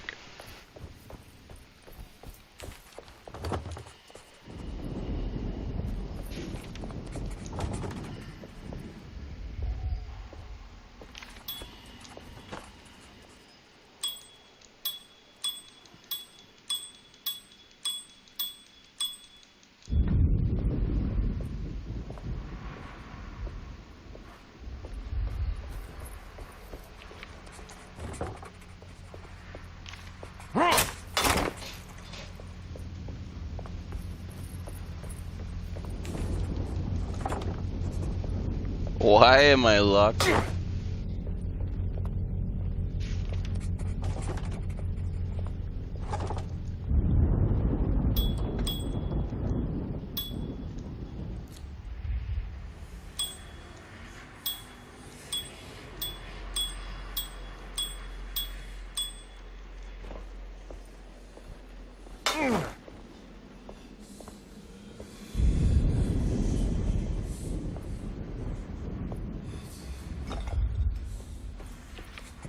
I bugged the game.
Why am I locked in?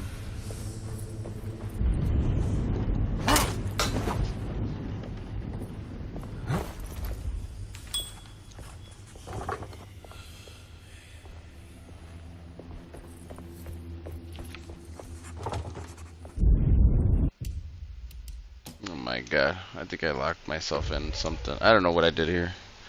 I must have messed something up. I don't think I was supposed to go back after whatever was happening there.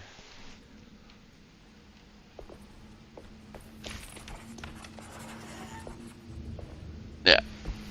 I messed it up. I can't leave. I got a job to do.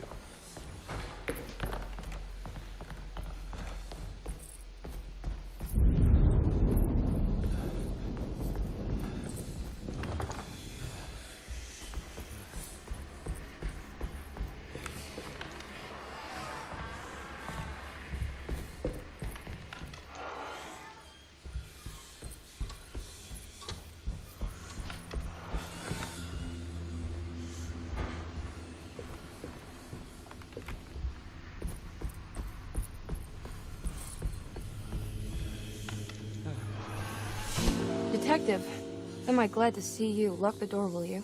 I don't think Dr. Gray would appreciate us snooping around. What's going on here?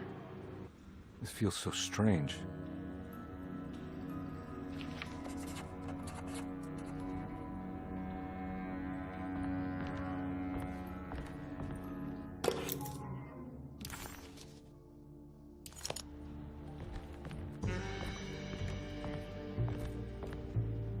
Have you found anything? What? Yeah, I've seen some things. Okay. Let me know if there is anything you want to talk about.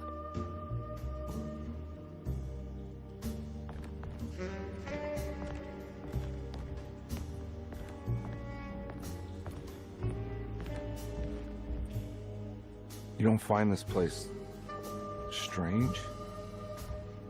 Derceto is certainly one of the stranger places I've been to.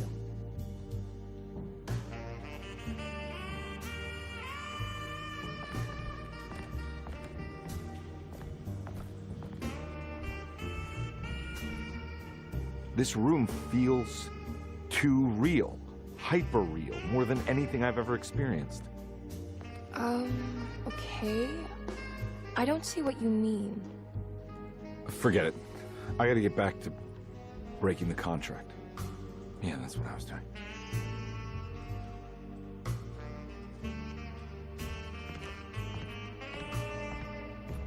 There's a book missing. What did you do? I was just rearranging the books. Well, come on, let's check it out.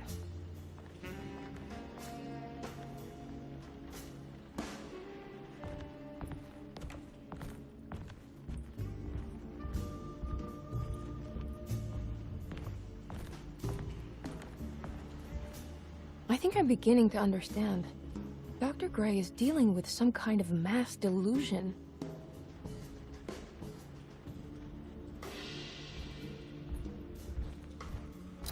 That mark on...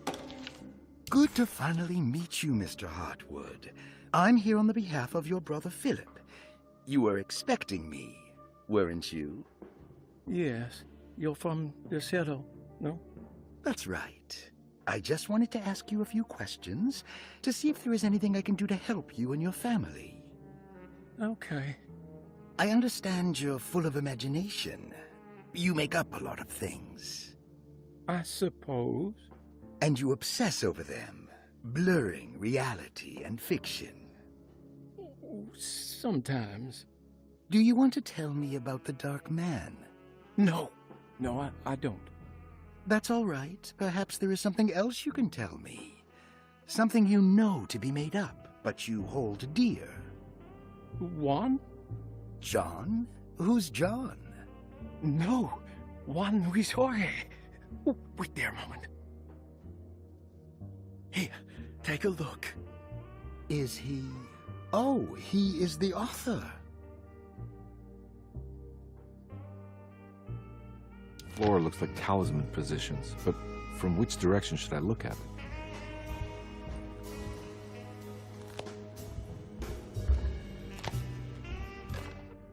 The Snake Dagger, a monograph by Yael Klein. In Ludwig Prin's book on pagan rituals called The Mystery of the Grave, as translated by Nicholas Vachy, There are several references to a sacrificial dagger called the snake dagger. It has long been thought of as a poor translation of the original text, that it would be more appropriate with worm dagger from the Latin vermis cultrum. This seems natural following the recent consensus that the original title of Prin's book, De Vermis Mysteris, should literally translate to the mystery of the worm. However, this would take away from Vahi's great effort at translating the underlying meaning of the words and revealing several cultural beliefs. While Prin certainly was using the term worm as a symbol or synecdoche for death and the dead, which is made clear by the contents of the book, in the case of the dagger, we shouldn't be too hasty to dismiss his translation. Reading through Vahi's correspondence with his patron, it appears that he had more than just the Latin text at his disposal. Vahi had dug up Prin's living relatives and uncovered several cross-referenced historical texts and an actual snake dagger. The dagger was dated to the early Middle Kingdom of Egypt and had such a clear shape of a wave that Vahi considered calling it the sinusoidal blade. Knowing the full story, it seems prudent that he chose to translate it as snake and not worm. There are several reasons why this choice of word helps us understand the pagans that Prin's book attempts to describe.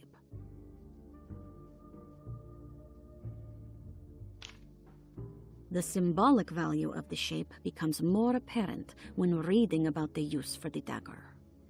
In the passage of possession and exorcism, we find the snake dagger poisons the poisoner within the victim and is therefore pacified. Where the literal text would tell us that the worm dagger trumps the demon possessing the victim, it tells us nothing of their reasoning, only that somehow this dagger wins against the demon, like it had the better hand in poker. Vahi's translation allows us to follow the underlying logic to the ritual magic that is being performed. Poison the poisoner sounds like fighting fire with fire. That to hurt the demon possessing its victim, the priests would have to fight back with a power that is known to the evil they are fighting. The snake dagger is therefore not only a good way to describe its form, but it also helps us understand how it could be thought of as a useful tool for exorcism. Finally, it also helps us understand their relationship to lunacy, that it was thought of as something poisoning the mind rather than controlling it. What is also interesting to note is that the possessed are always considered poisoned in their head and not their heart. The snake dagger always went to the eye of the possessed, leaving them partially blind, if they had the good luck to survive.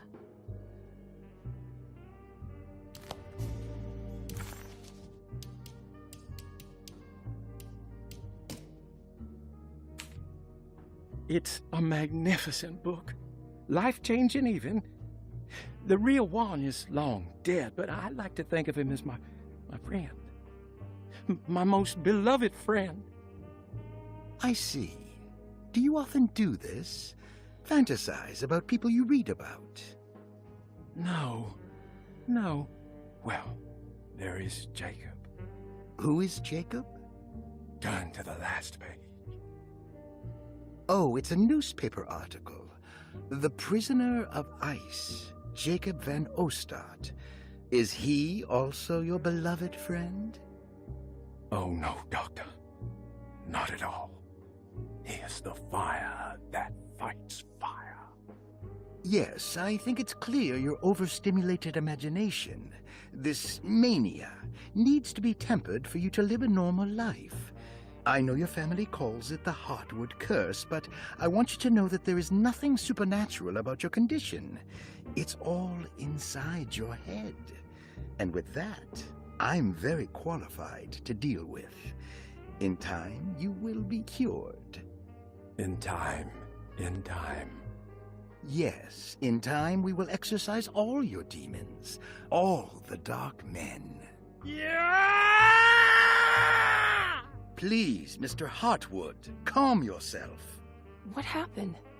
Oh, don't you worry your little head about it, Miss Hartwood.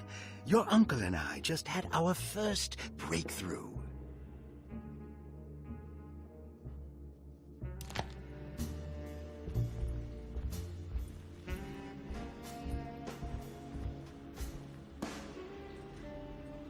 What were you saying about mass delusion? Derceto seems to have a deranging effect on people living close by. It has a history of creating cults devoted to some nature goddess. Even the name Derceto refers to the cult existing here before the Civil War. Derceto was the name of an ancient fertility goddess worshipped in Syria. Dr. Gray and his friends, however, seem to prefer the black goat of the woods with 1,000 young, or Shub-Nigroth. And that name can only have come from my uncle's twisted mind.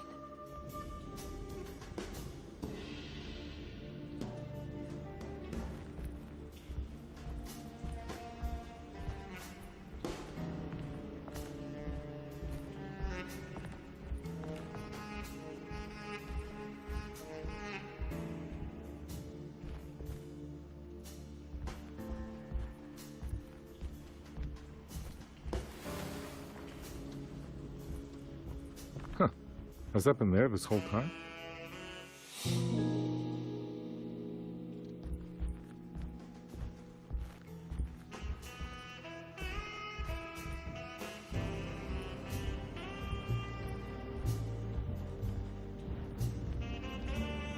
You think all of them are in this cult business? Even Jeremy? I'm not sure any of them have a choice at this point. We just need to find a way to stop all of this.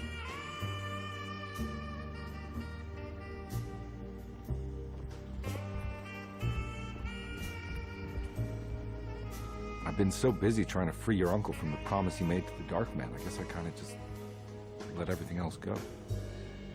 Don't worry, Detective. I feel like we're close. I'm sure Jeremy will turn up. If he is part of the cult, he wouldn't want to miss the Feast of St. John. I just need enough information to make him see the truth. I hope you're right, but I doubt he'll show up. Not as long as the Dark Man's got him hiding.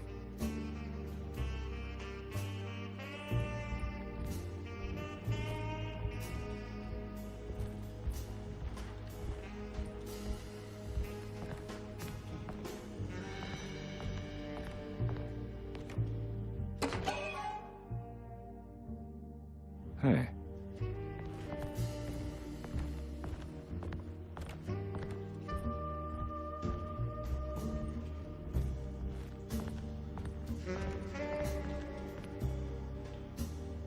This must be an extra secret room or something. I got something for this. What was that? No, maybe not. I don't know.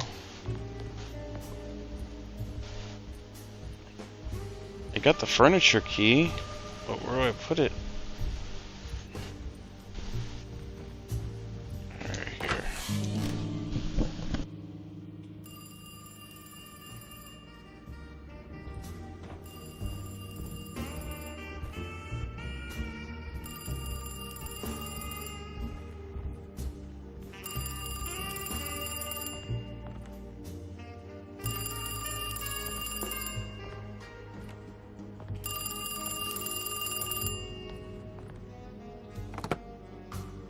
Hello? Detective Carnby? Who is this? Jeremy? Jeremy is with the Dark Man. You can't save him. Well, I've done everything he wanted so far, and there's just one more thing on the list. I expect him to keep his promise and return Jeremy unharmed. Get out, Detective, while you still can.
Detective Carnby wanted nothing more than to make sense of it all. But clearly, that was not in the cards right now.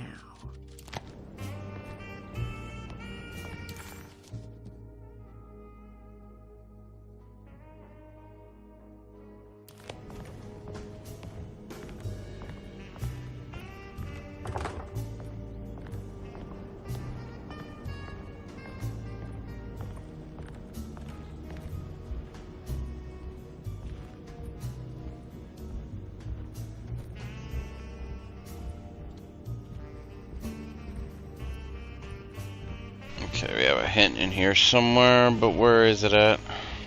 Oh, here we go.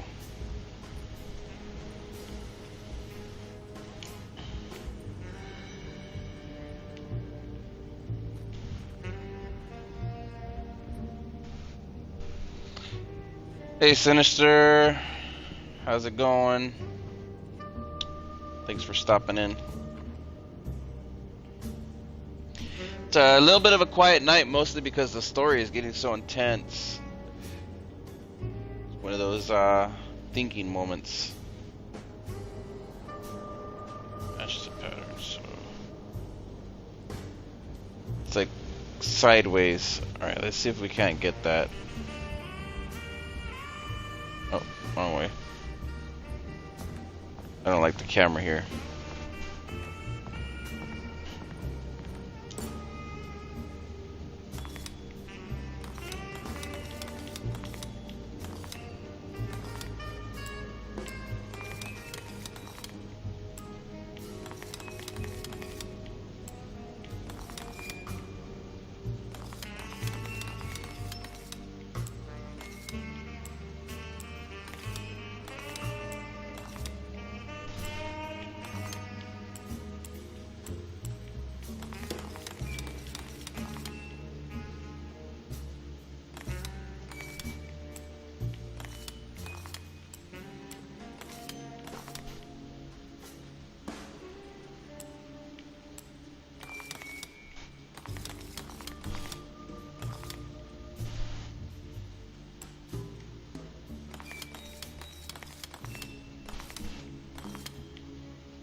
Gotta match the pattern exactly on the floor.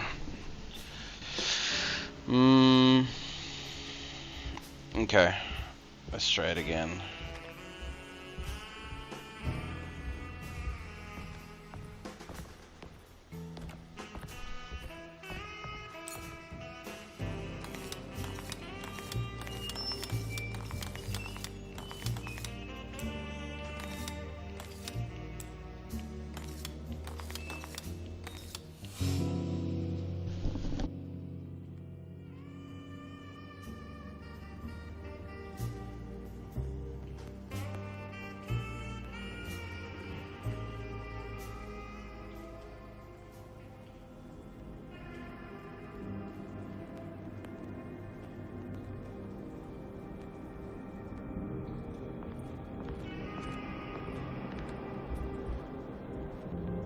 You okay? You look a little frazzled. Just stupid telephone. I know. I tried calling the police earlier. The telephone is completely dead. It's not... Yeah, no, the telephone isn't working.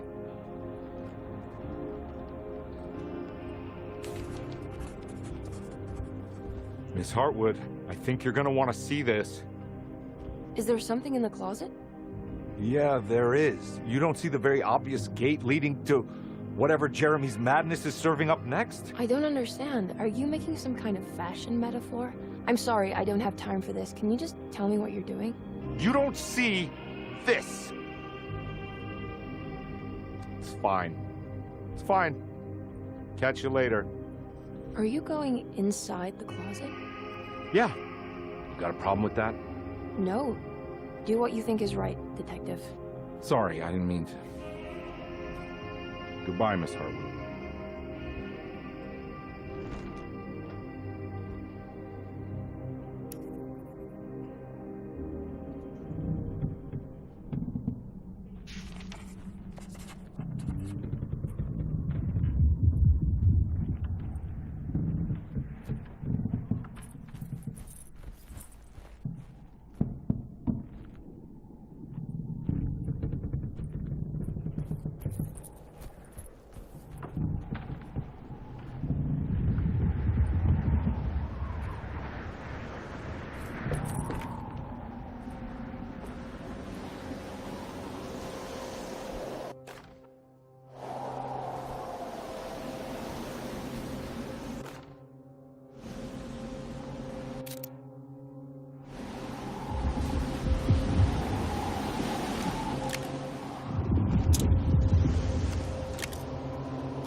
We found the ancient stellarium perched on a cliff facing the Arctic Ocean after a day of sailing due north of the Eskimo encampment.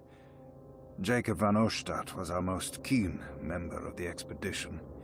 He had been chasing down the source of a peculiar type of crystallized metal present in several sacred items among the natives on the northeast coast of Greenland. The site was a remarkable find for any explorer, and we were all enraptured in our search for enlightenment and meaning. The surviving architecture seemed almost unearthly in origin and astonishingly sophisticated. The metal Jacob was searching for was abundant, almost ubiquitous. We were so taken by our find that we were surprised by the sun falling below the horizon. As we quickly picked up our gear, ready to head back to our camp, Jacob van Oostad declared that he wanted to stay. He was adamant. We begged him to reconsider. The night would be getting colder by the hour, and we feared for all our safety. Jacob refused, threatening us with violence if we wouldn't leave him alone. As the snowfall turned heavier, we left him there on his own. The next day, the weather became worse, and we had to spend hours enforcing our shelter as our tents became increasingly useless. The group had written off Jacob, thinking he must be dead. I had an urge to make one final attempt to save him, so I headed out as darkness fell with a handful of flares and headed toward the coast and up the climb towards the stellarium. That's when I saw him, transfixed by a burning sky, that celestial lantern. Jacob keeled over and let out a painful shriek that struck me with such fear and pity. He was crying in agony, for the cold weather had ravaged his flesh. I called out to him, and he turned to face me. His vacant stare held me in place like a needle through a butterfly, and he said, "You must leave now, Herrstan. Go, and never come back." And so I left.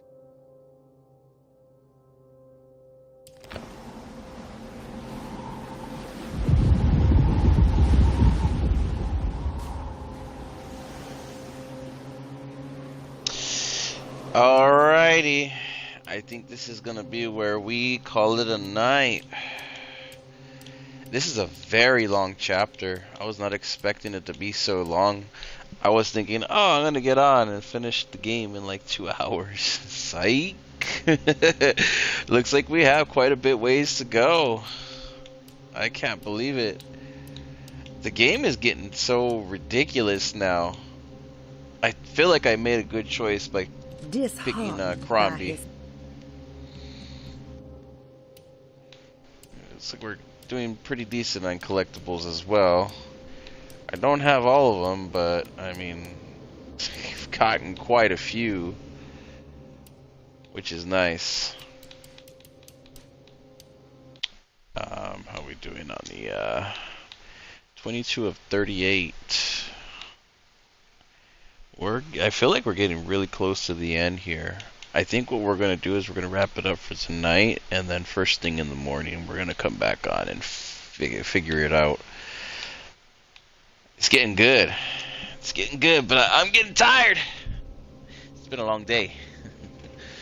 Anyhow, once again, thank you all very much for watching. That was another segment for Alone in the Dark. Another nighttime horror gaming session. I hope you all enjoyed it very much. I will be live sometime tomorrow, so sometime after 11 a.m. maybe. We'll see if I can get on earlier. Just depends on how the sleep cycle goes. Anyhow, have yourselves a good night. I hope you got a little spookified. And yeah, we'll wrap up the story tomorrow, hopefully. Hopefully tomorrow. Hopefully we wrap it up and there's not 20 more hours to go. Good night, everyone. Thank you all for watching.